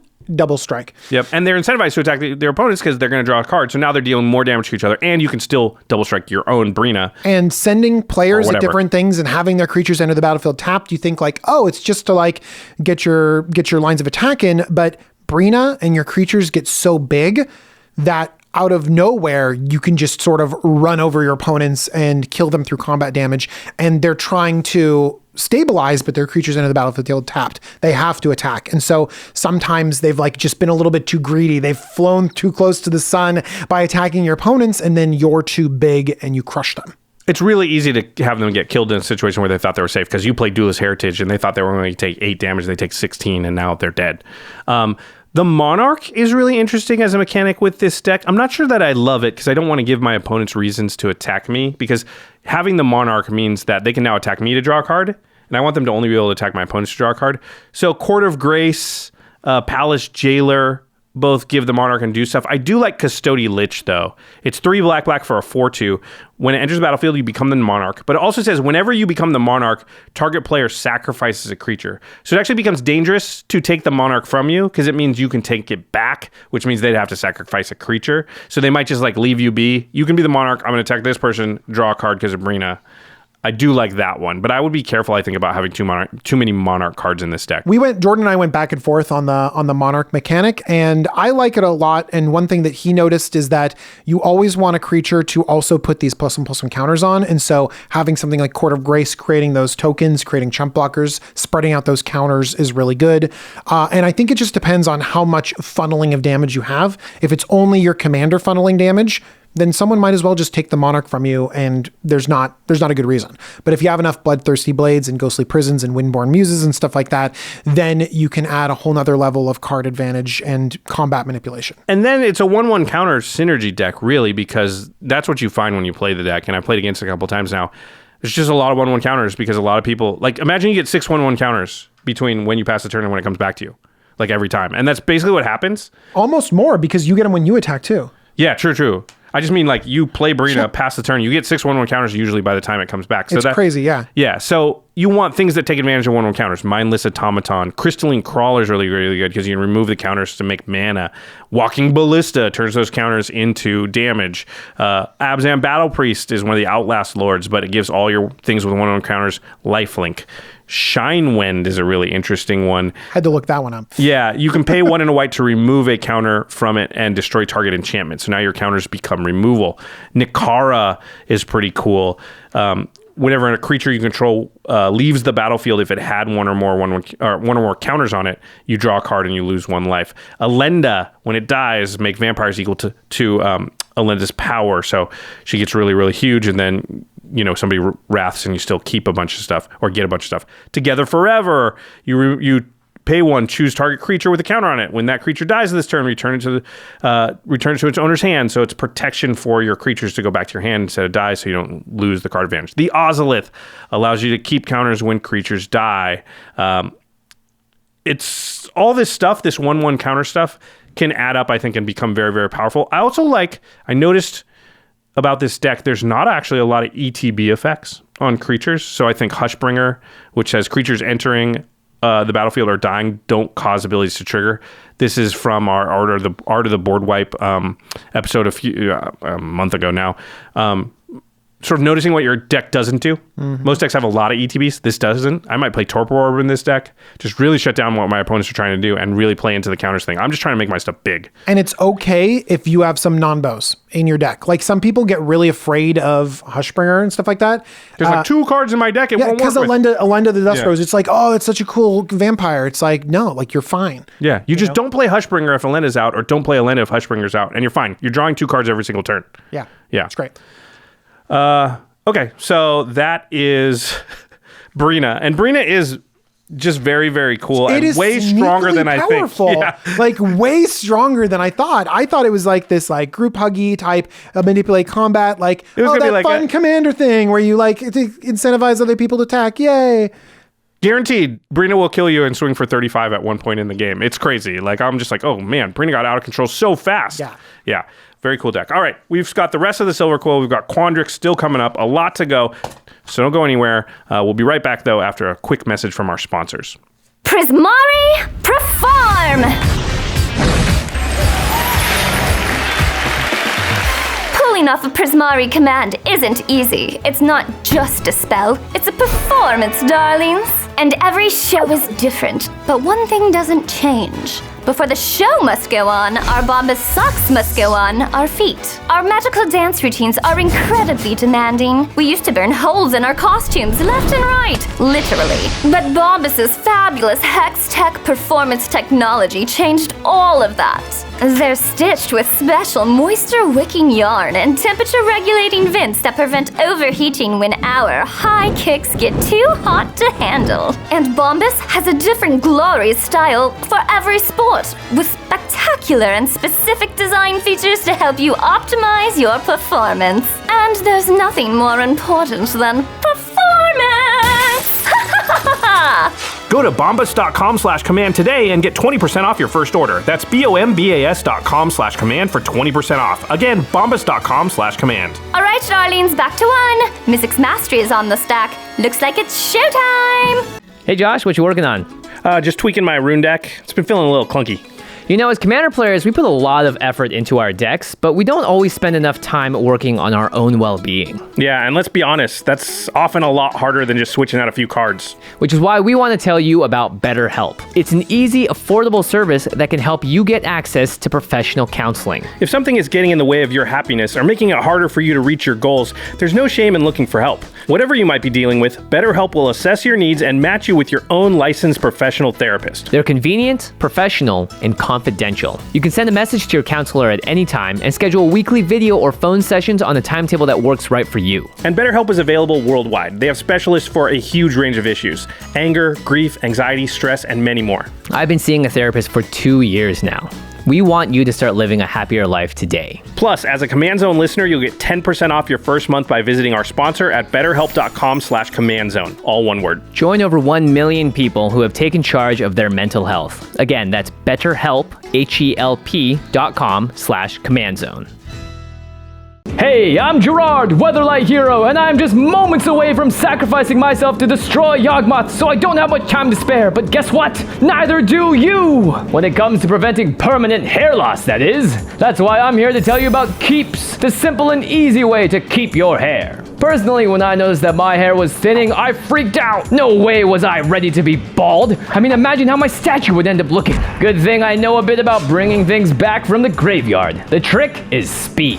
I can only bring back things that died this turn. That's why I started using Keeps immediately. See, with hair loss, prevention is key. The faster you act, the more hair you'll save. Don't worry though, it's easy to get started. Keeps lets you set up a doctor's appointment online and have your medication delivered right to your door. The packaging is discreet, the results are proven, and the price is low.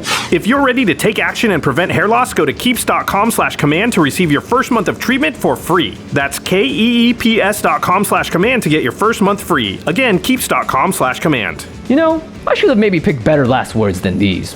Oh well, too late now. Whee! All right, we're back. We're talking about the new commanders from C21, the commander product, the Strixhaven Precons. We have gone through all of Prismari and some of Silverquill. We got the rest of Silverquill to go. You want to talk about Felisa? Yeah, we got a good one. Felisa, Fang of Silverquill, 2 white black for a 3/2 legendary vampire wizard with flying and mentor. Remember that mentor is whenever this creature attacks, put a +1/+1 counter on target attacking creature with lesser power. Totally great flavor.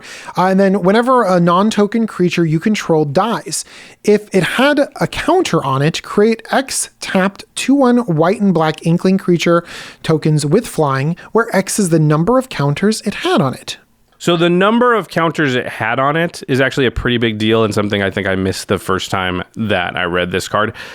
So if it has 9 counters, it's going to make 9 2/1 flyers when it dies? Yeah, I think that some people look at this and it's like it's self-enclosed thing where it's like, oh, it puts a +1/+1 counter on a thing because Mentor doesn't usually stack 10 of it on. Right. But we're talking about this as a leader with the whole access to all of Commander cards out there. There are going to be a lot of +1/+1 counters on things. Right. You're going to play Cathar's Crusade, Felidar Retreat. You're going to play Mikaeus the Lunarch, which you can tap and put a 1/1 counter on every creature you control. You're going to play maybe Unbreakable Formation, which is 2 and a white for an instant. But if you play during your main phase, put a 1/1 counter on every creature you control. I am going to play Unbreakable Formation for sure. It's so good. And it protects you from a board wipe if you need to. Anafenza, Kintry's Spirit, you bolster 1 every time a creature comes into play, a non-token. These are cards that are just going to put a ton of counters on all your creatures. And if somebody, it makes it, I played against this deck too a couple times, and it makes it so that you're like, okay, my answer to them having a big board, like 4 or 5 creatures with 4 counters on them, is to board wipe. But if I do that, it actually gets worse for me because now they make 22/1 flyers. So what's my answer? I don't really know. And you have a deck that's built around making smaller creatures more relevant because a 2/1 flyer might be blanked in some situations, but then you have that Felidar Retreat, you have that Cathar's Crusade, you have all those ways to make those 2/1 flyers 3/2s and 4/3s. Yeah, so the synergy with one half actually synergizes with the other half. I really like. Phyrexian Devourer. Did you read about this one? 6 mana for a 1/1. When its power is 7 or greater, sack it. But you can remove the top card of your library, exile the top card of your library, and you put X 1/1 counters on it, where X is the converted, mana value of this exiled spell. So you flip over a 4-drop, you get 4 1/1 counters on Phyrexian Devourer. But remember, if its power is 7 or greater, sacrifice it. Here's the thing, that's a trigger. So what you can do is just be like, I'm going to flip over 52 cards. Or actually, you go 1, I'm going to flip it over. That's a 4-drop. 2, I'm going to flip it over. That's a 3-drop. Trigger, you got to sacrifice it. Hang on. In response to that, I'm going to flip over the top card. And now you just keep doing that. And you put 75 counters on it. And then go, okay, I'll let the sacrifice resolve, and I'm going to make 75 2/1 flyers. And you can do that at instant speed on the end step before your turn also. Sprickson Devourer is really, really good with it. It is a very strangely templated card. It's used to exile people's library, your own library. It's used for tons of weird combo stuff. It's kind of fun that these weird things exist in from these our olden format, days of from yore. These olden days, and they synergize with something brand new to do something busted. An interesting thing with Felisa that's easy to miss is that she doesn't actually care if it's a 1/1 counter. She just says counter. So other types of counters will work. So Luminous Broodmoth becomes really good because whenever a creature you control without flying dies, return it to the battlefield under its owner's control with a flying counter on it. Remember in Ikoria, we could have ability keyword counters. So you have a creature, it dies. It has some 1/1 counters on it, so it makes some inklings. Then it comes back with a flying counter on it. It dies and it makes more inklings. Yeah. Okay, here's one from Days of Yore. Ikacian Money Changer. 1 white for an 0/2, but it enters the battlefield with it deals 3 damage to you when it enters, but then you put 3 credit counters on it. And during your upkeep, you put 1 credit counter on it. And you can sacrifice the Money Changer to gain a life for each credit counter on it. But it doesn't matter. It gets 4 counters, and it's a 1-drop, and every upkeep it gets another counter. And you can mentor on it to get a plus counter, really get another inkling.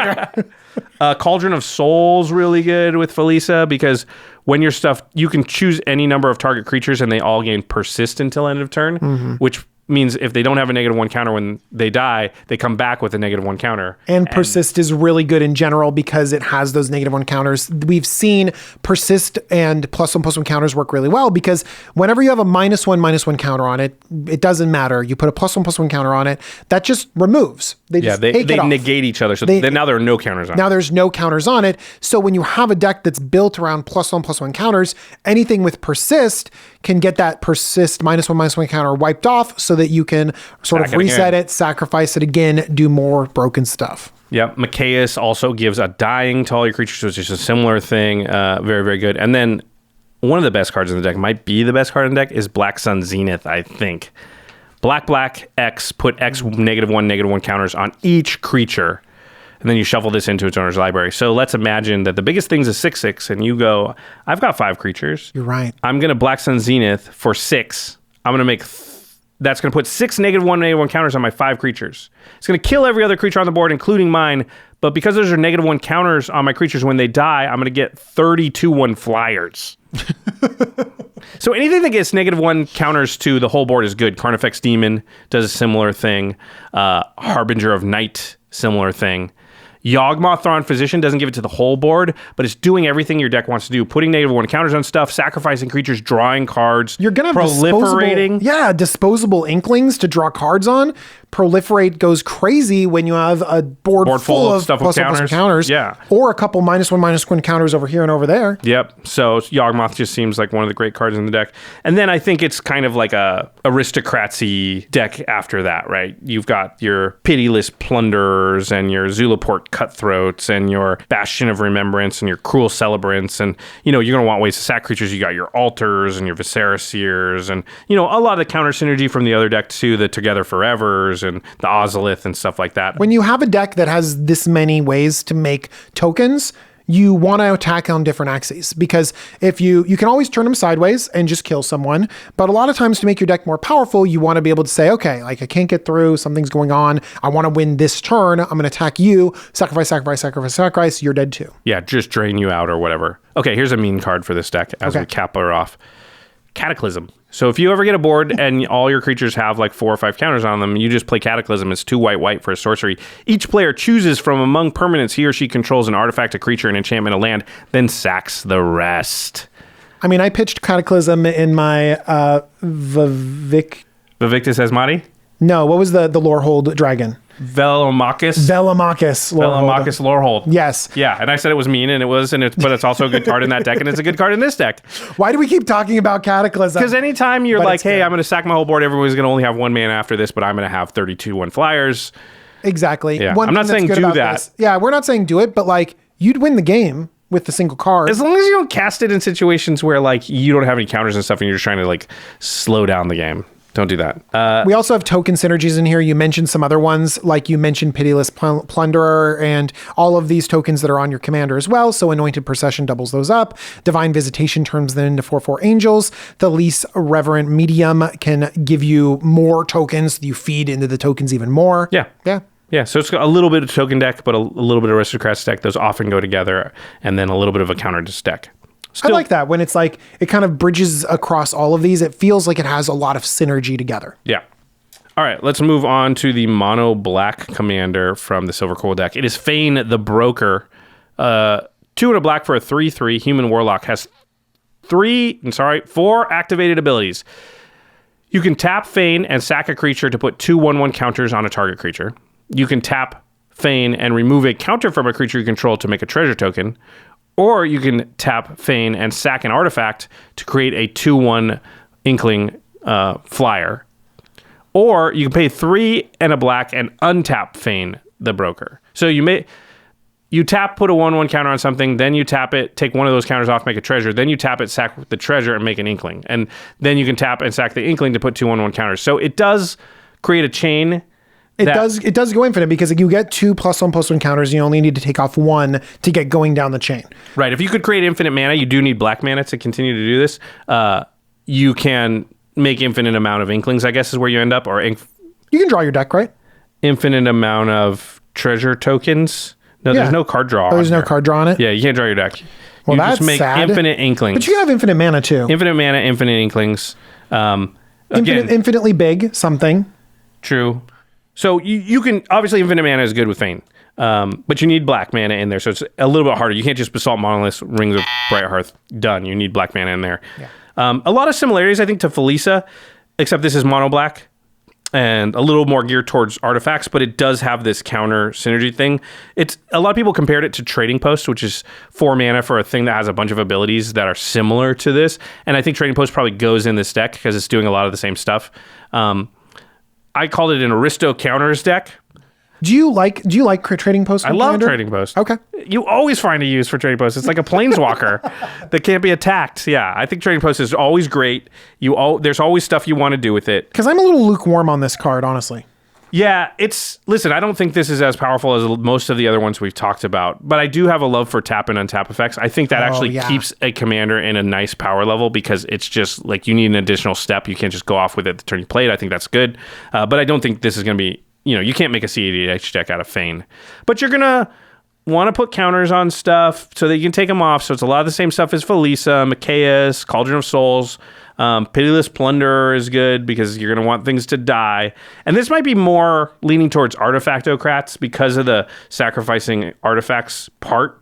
So you might do like the Scrap Trawler, Mirror Retriever, Junk Diver, Clark Cran Ironworks thing, which is already just an established deck, but it might fit okay into a Feign shell. I actually just like the idea of Feign going like, oh, there's an irrelevant counter on stuff, make a treasure. Yeah. Make a treasure. Sort of being a sort of mana dork. Yeah.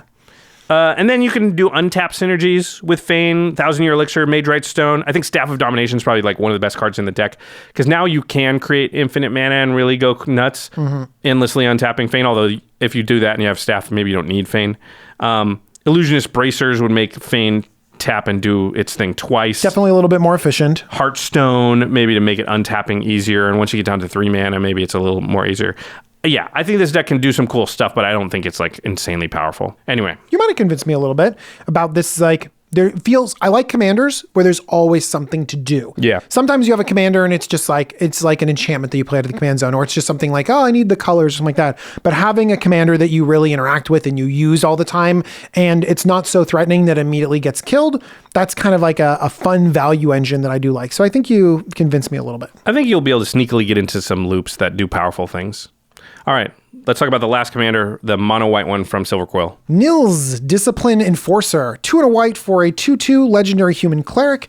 At the beginning of your end step, for each player, put a +1/+1 counter on up to 1 target creature that player controls. Each creature with 1 or more counters on it can't attack you or planeswalkers you control unless its controller pays X, where X is the number of counters on that creature.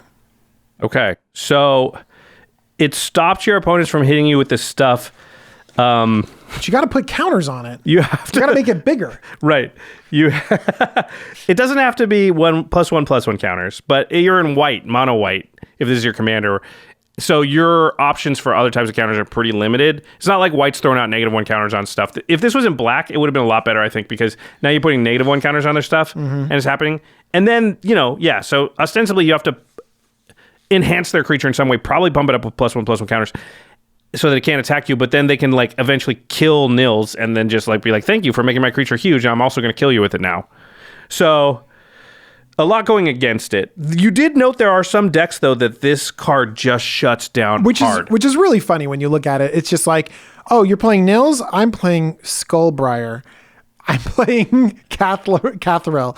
I'm playing Ishai. I'm playing Animar. I'm playing Brina. I'm playing Zaxara. I'm playing just Fractals, any of that stuff. It is kind of funny when you're playing the +1/+1 counter deck, and you're just like, hey, none of your stuff, because you're putting counters on your own stuff. Like, sorry, I can't attack me. I don't have to do anything. Yeah. You do your own thing, and then you'll just never attack me. That's pretty funny. So I was looking for cards that put +1/+1 counters on my opponent's stuff. So Orzhov Advocist is a card that a lot of people have been talking about that's very similar to Nils. On your upkeep, each player can put 2 +1/+1 counters on a creature they control. If they do, then creatures that player controls can't attack you or planeswalkers you control until your next turn. So this kind of doubles up what Nils doing, kind of. But that just forces it. You just can't attack. This one you can still attack. You just got to pay a little bit of mana. Right, but this is just more counters on more stuff. More counters is always good. But, collective effort, Regna's Sanction. This allows you to put +1/+1 counters on every creature one of your opponent's controls. So you could just turn off their whole board so it can't attack you. There are some colorless ways to put -1 counters on stuff. So Contagion Engine puts a -1 counter on each creature target player controls. That's where it seems really good with Nils, because you don't have the downside of when it dies, their creatures are now big and kill you. Also, it has Proliferate on it, the Contagion Engine. Contagion Clasp is less mana, and when it enters, you put a -1 counter on a creature, but it also can proliferate. So I think those can both work in the deck. We talked about this, I forget what, for a commander from Strixhaven, I think, which is you can try Silverquill. We talked about it with Shadowfax. Shadrix. Yeah. Shadowfax is a different IP, which is going to have a crossover, actually. So you can try and make big creatures bad, since you're going to put counters on your opponent's stuff. You can play Meekstone, doesn't let big creatures untap. You can play Dusk or Fell the Mighty, Retribution of the Meek, Austere Command, blow up all the large creatures. The creatures that Austere Command doesn't work. It's CMC. Sorry. Fell the Mighty, Retribution of the Meek, and Dusk, though, they still work. They care about the size of the creatures. And if you keep yours small and make theirs big, you can make that a disadvantage for them. Absolutely. Mystic Barrier, maybe? Sphere of Safety. Mystic Barrier says you can only attack in a certain direction. I don't know. I'm reaching. I do think Planeswalkers will be quite good with this, because people don't tend to put directly kill Planeswalker spells in their deck. They usually rely on their creatures being able to attack or punch through damage to get to Planeswalkers. And if you have a weird way where they're like, no, sorry, you just can't attack my Planeswalker with that thing as a counter, your Planeswalker might be more likely to live. I think that could be good, and this is one more piece in a whole Pellowfort puzzle kind of stuff. I think that you need those Ghostly Prisons and those other things, those Mystic Barriers like you mentioned, because if you just rely on this, then they're going to kill it, and then their creatures are huge, so then they just attack your Planeswalkers, or you. All right. Well, we tried. Nils, I don't think Nils is that good, but whatever. It might be interesting. Let's move on now to Quandrix. Quantum Quandrix. The first commander is the face commander. It is Adrix and Nev, twin casters, 2 green-blue for a 2/2 with ward 2. If one or more tokens would be created under your control, twice that many of those tokens are created instead.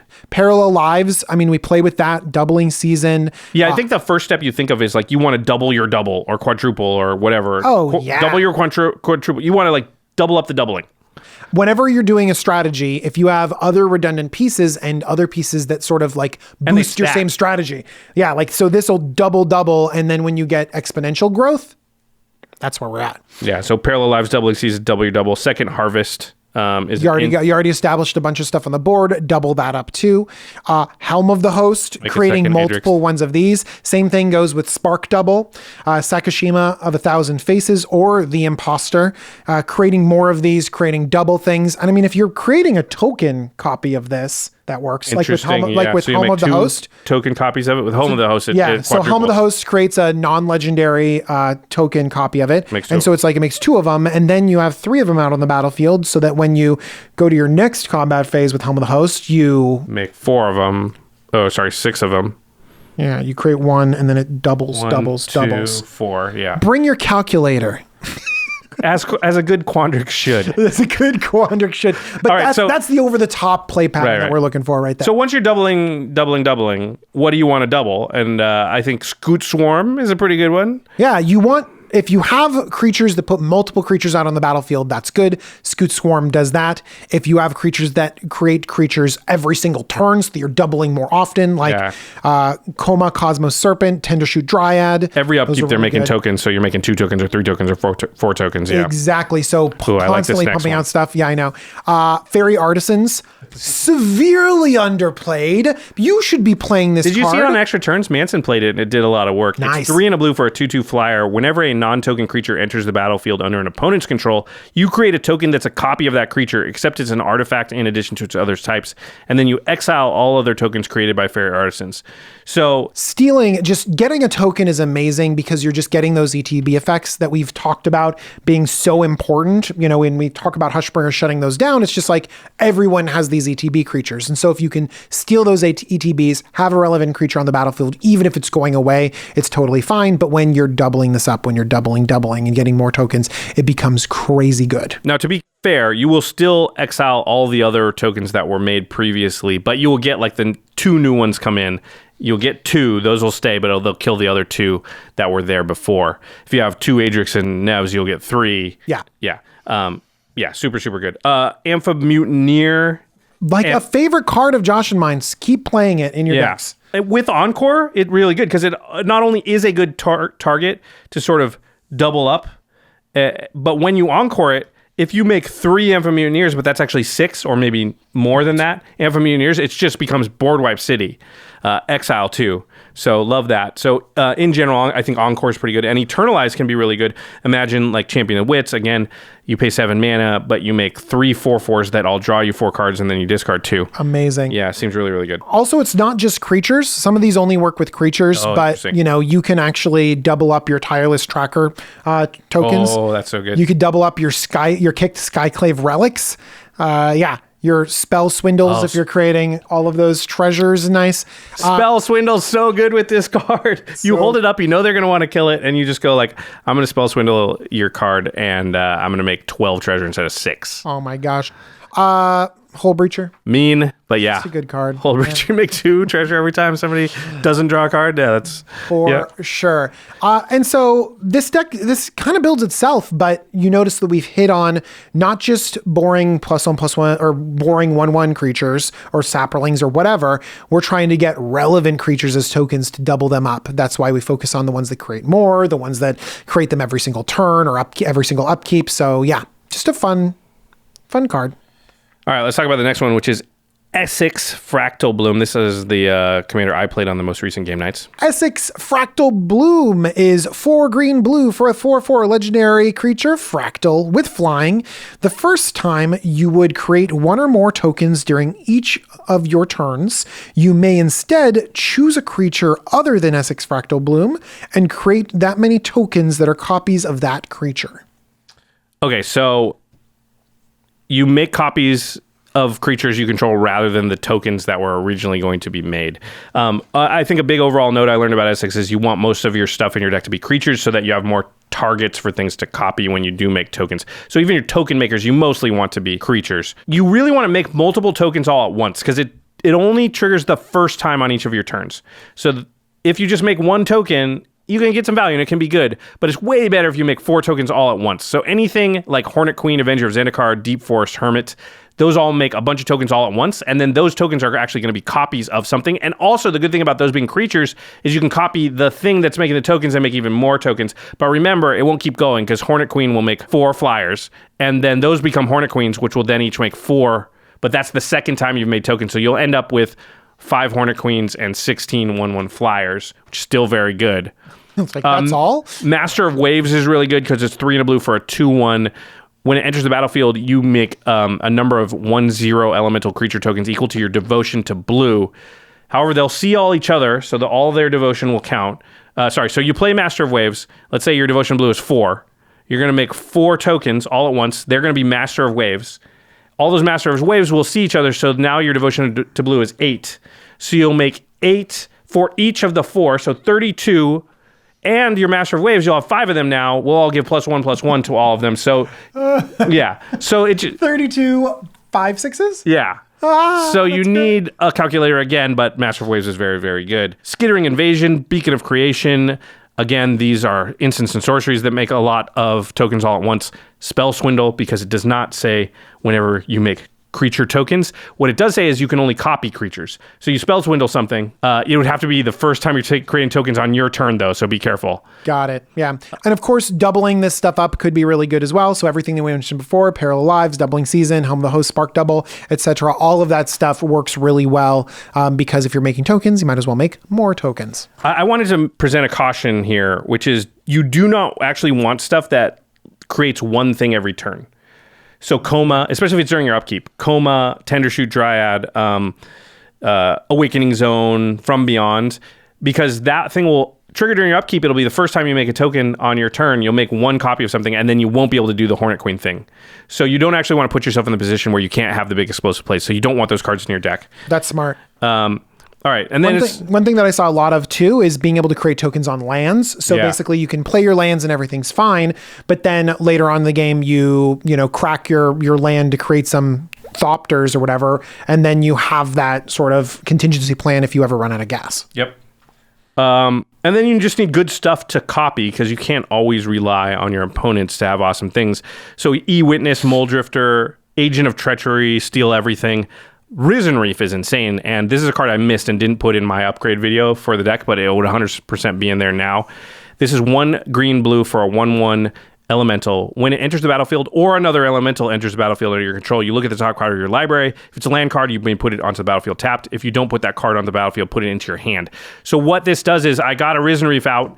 I play, I don't know, something that makes 4 tokens. I make 4 Risen Reefs. Yeah. The Risen Reefs all see each other. So the first one triggers 4 times for 4 elementals coming into the battlefield. All of the 4 that came in trigger 5 times or 4 times. Once for themselves, once for seeing the other 3 others. Yeah. Yeah. So now I've 20 times I flip the top card of my library, put the land into play, or put the non-land in my hand.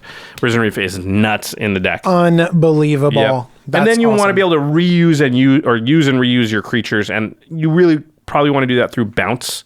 So Temur Sabertooth, Crystal Shard, they can bounce your own creatures. You've got Birthing Bot on here, which I thought was really smart, actually. So just ability to turn a creature you've got into another creature and just go find specific things like, oh, I know I can go get Hornet Queen with this. Yeah, because sometimes when you've played the creature, it's done the thing and then it's useless. Other times you kind of want it sitting around on the battlefield because even if you create 1 more Hornet Queen, that's pretty good. But sometimes you just want to get rid of it and upgrade it into something else, or get something that can keep your chain going. And so, and also a lot of these cards that we mentioned are very toolboxy. Yeah. Draw a card, get something back from my graveyard. So they can be this sort of value toolbox engine if you have just a few cards that synergize with that. And then I had one note at the end here. If you can afford it, you probably want like Concordant Crossroads in the deck because. Listen, when you have that explosive turn where you go Avenger of Zendikar, make 9 Avengers, make a bajillion plant tokens, play my land now, you want to be able to attack right then. So Concordant Crossroads is 1 mana for a world enchantment. It says all creatures have haste. So just for 1 mana being able to give your board haste can end the game where you otherwise will have to cross your fingers and wait until you untap it. They probably won't let you. Yeah, that effect in green is pretty tough. If you want a budget version that's not as good, the Drawbridge from Throne of Eldraine. Crashing Drawbridge. Really good. Yeah, you got to tap it to do that, so you can't do it like immediately. But yeah, you can give your creatures haste with that too. All right, let's move on to, we got 2 left to go. The mono blue commander from the Quandrix deck. Dika, Fractal Theorist. It's 4 blue for a 3/3 human wizard with Magecraft. Whenever you cast an instant or sorcery spell, you create a 0/0 fractal creature token and you put X/1/1 counters on it, where X is the spell's mana value. And then you can pay 3 and a blue to give a creature token can't be blocked this turn. So you cast a 4 CMC instant or sorcery or copy, you get a 4/4 fractal, and then Dika can pay 4 mana to give tokens, probably fractals, unblockable, basically. I like the ability to just, you cast whatever spell you want. You don't have to worry about the mana cost of it, and you just get a dude. I feel like I was really hemmed in when I had to be casting spells 5 or greater. Yeah, and I'm fine cantripping and creating a 1/1. You know? True. And I like, casting a 3-drop and getting a 3/3. That just means instead of feeling like I have to meet this requirement, I just cast the spells I want, and it generates value. So this is going to have a lot of similarities, I think, to Zaphi, but not the exact same. You definitely want to cast free spells. So Force of Will, Misdirection, Fierce Guardianship, really good. Foil is a good one. It's 2 blue for an instant. You can discard an island card rather than pay this card's mana cost, and it counters a spell. Those are ways to sort of get free, quote unquote, fractals. This one would make a 4/4. You can also play cards that untap your lands when you play them. Rewind, Frantic Search. These cards are not as good in Zaphi, some of them, because they're not 5 CMC or more. I mean, I don't think I play Foil in Zaphi. No, because it's just a scry. Force of Will is 5 CMC, so it is actually worth it in Zaphi. Whereas Rewind, Frantic Search also kind of, maybe you'd play them, but they're not quite as good. When they make 3/3s, which is almost as good as a 4/4, I think you do play those cards now. And then you also want to play a bunch of those spells we talked about for Zaphi that are cheaper than they look. And you get better stuff out of it. So like the same ones that we mentioned, the Dig Through Time, the Treasure Cruise, the Logic Knot, you're getting an 11/11 or an 8/8. Yeah, you're getting the bigger creature and you're still paying the same amount of mana. Yeah, Pour Over the Pages, Temporal Mastery, 2 mana, get a 7/7, take an extra turn. That seems really, really good. You still want spells that cast more spells. So Spell Twine, like we talked about earlier. Baral's Expertise is a cool one. Ooh, cool. Baral's Expertise is 3 blue. For a sorcery, return up to 3 target artifacts and or creatures to their owner's hands. You may cast a card with converted mana cost 4 or less from your hand without paying its mana cost. So you're going to get probably 2 different fractals from 2 different things you cast this way. That's pretty cool, very powerful. And then I put instant speed X spells as a thing I would really want in this deck, because one of the advantages you could have is just holding your mana open, and then on the turn before you play, or the turn before your turn, you can now sort of see what happens. And if they cast something big, you can use one of those X spells. Blue has a ton of X counter spells that basically say blue and X, and then if they don't pay X mana, you counter the spell. And so you just sit on it and you just go, okay, Clash of Wills, Condescend, Power Sink, one of those, dump all your mana into it, make an 11/11, counter their spell. And now you're untapping with your 11/11. Or if they don't cast anything you want to counter, then you can hold open Stroke of Genius, Pull from Tomorrow, Blue Sun Zenith, and just draw cards instead, still make an 11/11. And just sitting there on the instant before your turn, just being like, okay, let's see what happens, and now I can decide. But either way, I'm going to spend all my mana and make a huge thing or a couple of huge things. That sounds like a very nice play pattern, especially because it plays at instant speed. It plays the way that you want to play with this. And honestly, it plays kind of like Talrand, which does want to land something that gives you value whenever you do your stuff, and then stay up, be reactive, make sure that you protect your own threat. And the issue with Talrand is a lot of times you can't counter everything and you just run out of counters because you're only getting a 2/2 flyer every time. This one is like, no, with my one spell, I will get an 11/11, right? Yeah, so it's fine. I will counter your thing, but I'm going to get 11 power worth of stuff out or whatever. 11's just the number I got in my head. But you want to also exploit the unblockable is the next category we're going to talk about here. So once you've got token making and stuff, how do you turn this 4 mana, make something unblockable, into something that's worth it to pay 4 mana into? You put down the Swords of X and Y. Because when they deal damage, you get a lot of value, and sometimes it's easy to get that damage through, and other times it's not. And something like Sword of Feast and Famine that you can make sure that you get through, you untap all of your mana, that becomes really good because all of your mana is also creatures. Yep. Yeah. Also, stuff like Kiorabes the Sea God to create these other really big relevant tokens. Yeah, it makes it right 8/8 I like that. Kraken. I think this Kiorabes the Sea God is actually very strong and people should play more. Oh, it's the second and third modes are brutal. Crazy, yeah. Right? 5 blue for an enchantment saga. The first thing you do is create an 8/8 blue Kraken creature token with hexproof. So now you have a big 8/8, you can activate it, you can get damage through. Then tap all non-land permanents target opponent controls. They don't untap during their controller's next untap step. That can often just kill someone. Brutal. Yeah, that's chapter 2. Yeah, I've seen people be Yosei blocked locked out in previous days before people thought that was scary to me. Gain control of target permanent and opponent controls, untap it. Yep. Just every mode on it's good. every mode on it is good. It is a 7-drop, but yeah, for sure. Other ways to sort of turn the unblockable into your advantage is Biden of Thassa. Curiosity Crafter is a new card, but they basically let you draw cards when you deal damage to opponents. And then, of course, if you're gonna be making tokens with one thing, have redundant strategies, make sure that your deck synergizes with the rest of your deck. So we're gonna mention stuff like Shark Typhoon, Metallurgic Summonings, Tower and Sky Summoner. Also like Zaphi. Yeah, all that's good stuff. Yep.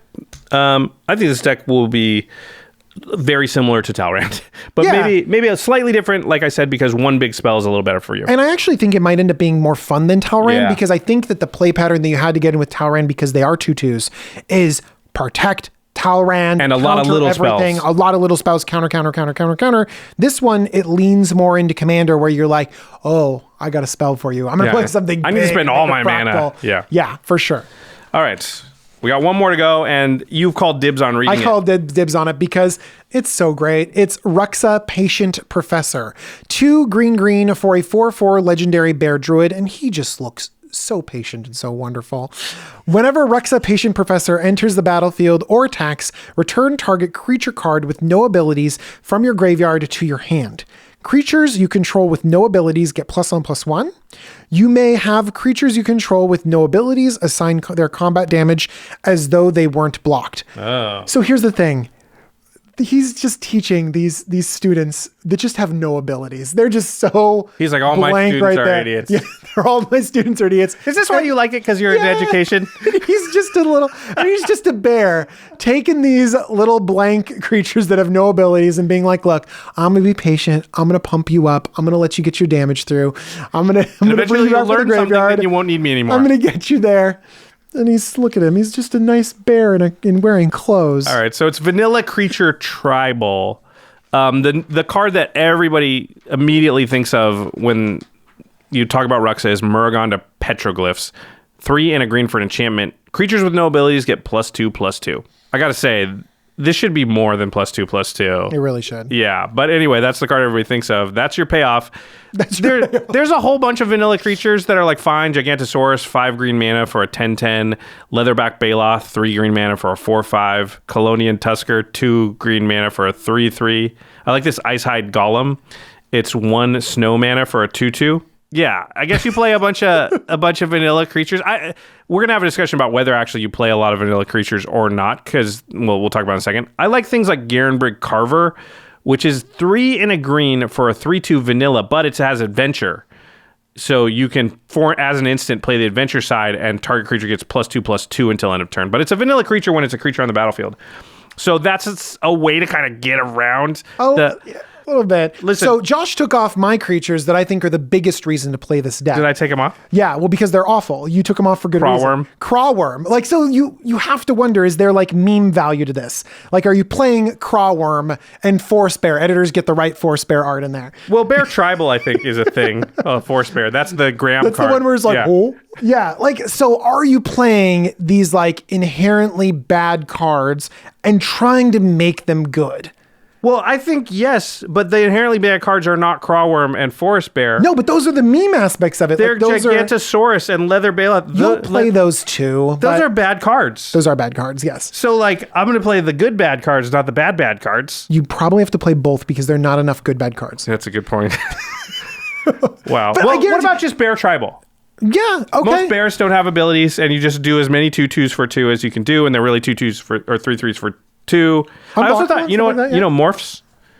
So morphs don't get the regrowth aspect because they'll have abilities when they're in their graveyard. But on the battlefield, they are 3/3s that get pumped for 3, and then you can flip them over and maybe they can do stuff. So it gives you some amount of ability to take advantage of like what Russ is doing a little bit, but also have some tricky stuff that you can do. I like that. I could go with that for sure. I don't know if that's good.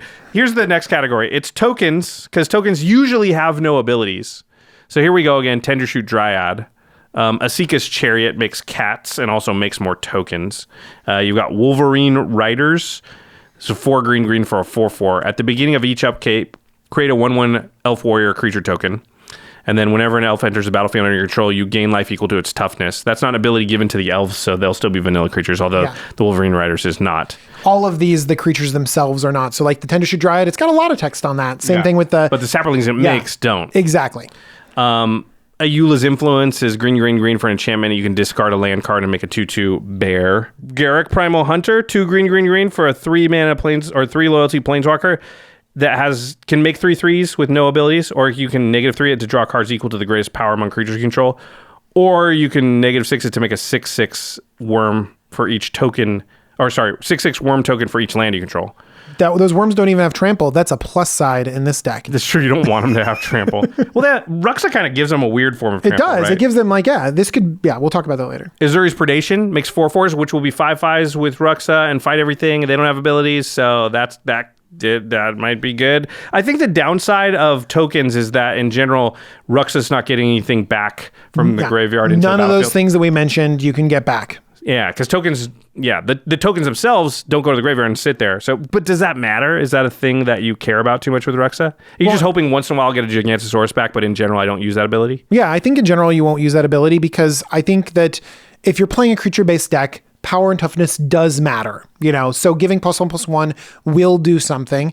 But actually, if you're doing a damage-based deck, it's that last ability of basically, that they can assign combat damage as though they weren't blocked. I think that big, overrun, unblockable, big damage that gets through effect is going to be the more relevant thing. Yeah, I add the next category as pump carefully. So you don't want your mass pump spell probably to give abilities. So Triumph of the Hordes, Craterhoof, you probably don't want to do that. I like it. Craterhoof's bad. It's so great. It's probably still good if you have enough creatures, but whatever. But your creatures would get +1/+1, but they would lose that ability to assign damage as to the players as if they weren't blocked. So yeah, it's so funny because thinking about Pathbreaker, Ibex, and the Bog Beast from the new one, they all grant trample, and that's the good one. That's why it's good. In this one, the bad one, Cultivator of Blades, which I shouted out with Jimmy as the bad pump, actually becomes the good pump in this one, and also fabricates to create those 1/1 servos, which would get pumped. Cultivator of Blades. Beastmaster Ascension, I think, is a good one. Gaia's Anthem is an enchantment that is just kind of Murgon or petroglyphs, but better. Return of the Wild Speaker is good. Vitalizing Wind, here's one. It's an instant. This is 8 and a green, but creatures you control get +7/+7 until end of turn. So this is a game ender with Ruxa out because they're going to assign damage as if they were not blocked, and you're just going to pump your however many creatures you manage to get out. Okay. So Josh, we've kind of described this deck a little bit. I think that if you build it well, the power level's a 6. Yeah, maybe 6.5. Do you think this is a fun 6 deck to play? Probably. I don't know if it's fun. It just depends on what you find fun. I think you have less tricky things you can do. So that part of it, for me, I don't find fun, but it might be what some people do find fun. I think it's probably a little stronger than we think too, because I don't think you have to have all vanilla creatures in your deck or all vanilla stuff. You still have Beast Whisperer in your deck. You still put Guardian Project in there. That's a good point. Still put probably Vidalcan Ori or Yeva or something like that. And you're saying okay, a couple of these don't play into the vanilla theme, but they enable this deck to actually have a chance to win games. And I think that's fine. If you want to go full meme, literally everything in here is just vanilla, it'll be funny, but I don't think you'll play that deck very many times because it probably won't actually be that fun because you just be Gigantosaurus, it's whatever. Unblockable. It's just attacking with another creature. Yeah, I just don't have. And then somebody goes, okay, well, it's a normal deck, so I'm going to play Ghostly Prison. What are you going to do? It's a normal deck. I'm going to play Glacial Chasm. What the heck? What answer do you have for that? So you got to make sure that you can still interact with your opponents and do some tricky stuff because there's just too many ways for your average deck to just be hey, I knew people were going to try to attack me. I have a card that stops that. And you're crap, everything I have is vanilla. And also, this is a vulnerable creature, and so if you're planning on attacking everyone with some big alpha strike and giving everything +1/+1, you're a single removal spell. So still play, Heroic Intervention and stuff like that. Which is so funny because doesn't it give your creatures indestructible? It does, but you still play it because if they go to kill Ruxa like that, you're just but also then they're well, my removal spell kind of worked, right? Yeah, because now they have indestructible, they lose +1/+1 too, right? Yep, and they lose. And they can't get through. It's super awkward. I think it is. It's cute. It's a Mimi deck. I think it could be fun to build and play, but I think it'll be honestly more fun long term if you don't go super meme with it. Have your car worms and stuff in there, but still put Beast Whisperer. Make sure you have enough card draw. Beast Within creates a beast with no abilities. You can still have that stuff. Turn your force into a 4/4 unblockable. Bam. All right, that's gonna do it for part 1. It was a little longer than we thought. Josh, I'm super happy that you decided to split this up into 2 episodes. Originally, we were going to do this in 1 episode, and it was going to be 15 hours long. So we did want to do. We like to do a deep dive on everything because I think it's fun to like really go into like each of these commanders and what you could do. For sure. Yeah, people. Hopefully, like you get 1 or 2 really cool ideas you didn't think of for each of these from us. So we're gonna do part 2 in a couple of days here, or whatever the next episode is. It'll be Lorehold and Witherbloom, and then we'll wrap up that discussion talking about who we think is the most powerful new commander and what our favorite is and things like that. So to the listeners, out of the stuff we talked about today, what is your favorite commander on the list? Which of these are you already building? Have you already built or are thinking about building? Which speaks to you? And then if you don't have these cards or you want to pick up some of the cards we talked about to build these decks, cardkingdom.com/commandzone is the place to go. They will get you your cards super, super fast. You will be playing with your deck before you know it, and they'll get you that stuff in pristine condition. Cardkingdom.com/commandzone. You know you're going to buy Magic cards anyway. May as well help support all the Command Zone content when you do. Black-bordered Crawworm, you want that in near mint condition and you want it to really be near mint. Right. So get it from Card Kingdom so you don't get some banged up copy. That's right. Yeah. You get your beta Crawworm in really good shape. That's probably not a cheap card. Anything beta these days is nuts. So make sure you put it into an UltraPro Eclipse sleeve, Pro Gloss Eclipse sleeve, put it into a nice deck box, Satin Tower, or a Mythic Collection, play it on a nice playmat. UltraPro really does make the best stuff to protect all of your cards. We're going to skip the end step today because this is a really long episode. It'll be at the end of the next episode. Okay. He's got a good one, so we're going to save it till the next episode. Before we go, big thanks to our editing, graphics, and logistics team, Manson Lung, Craig Blanchett, Ashlyn Rose, Lady Danger, Alfred Estaka, Josh Murphy, Jake Boss, Patrick Nan, Jordan Pridgeon, Arthur Meadowcroft, Sam Waldo, and Gaurav Galati. And special thanks to Jeffrey Palmer, who does the living card animations that begin our show and sit behind us often on set. He did do this 1,000-year elixir. You can find Jeffrey on Twitter at LivingCardsMTG. Whew, it's hot in here. Thank you for joining us, everyone. Yeah, let's go. Let's open that door so we can stop sweating so much. We will see you real soon with Lorehold and Witherbloom. Bye, everyone. Peace.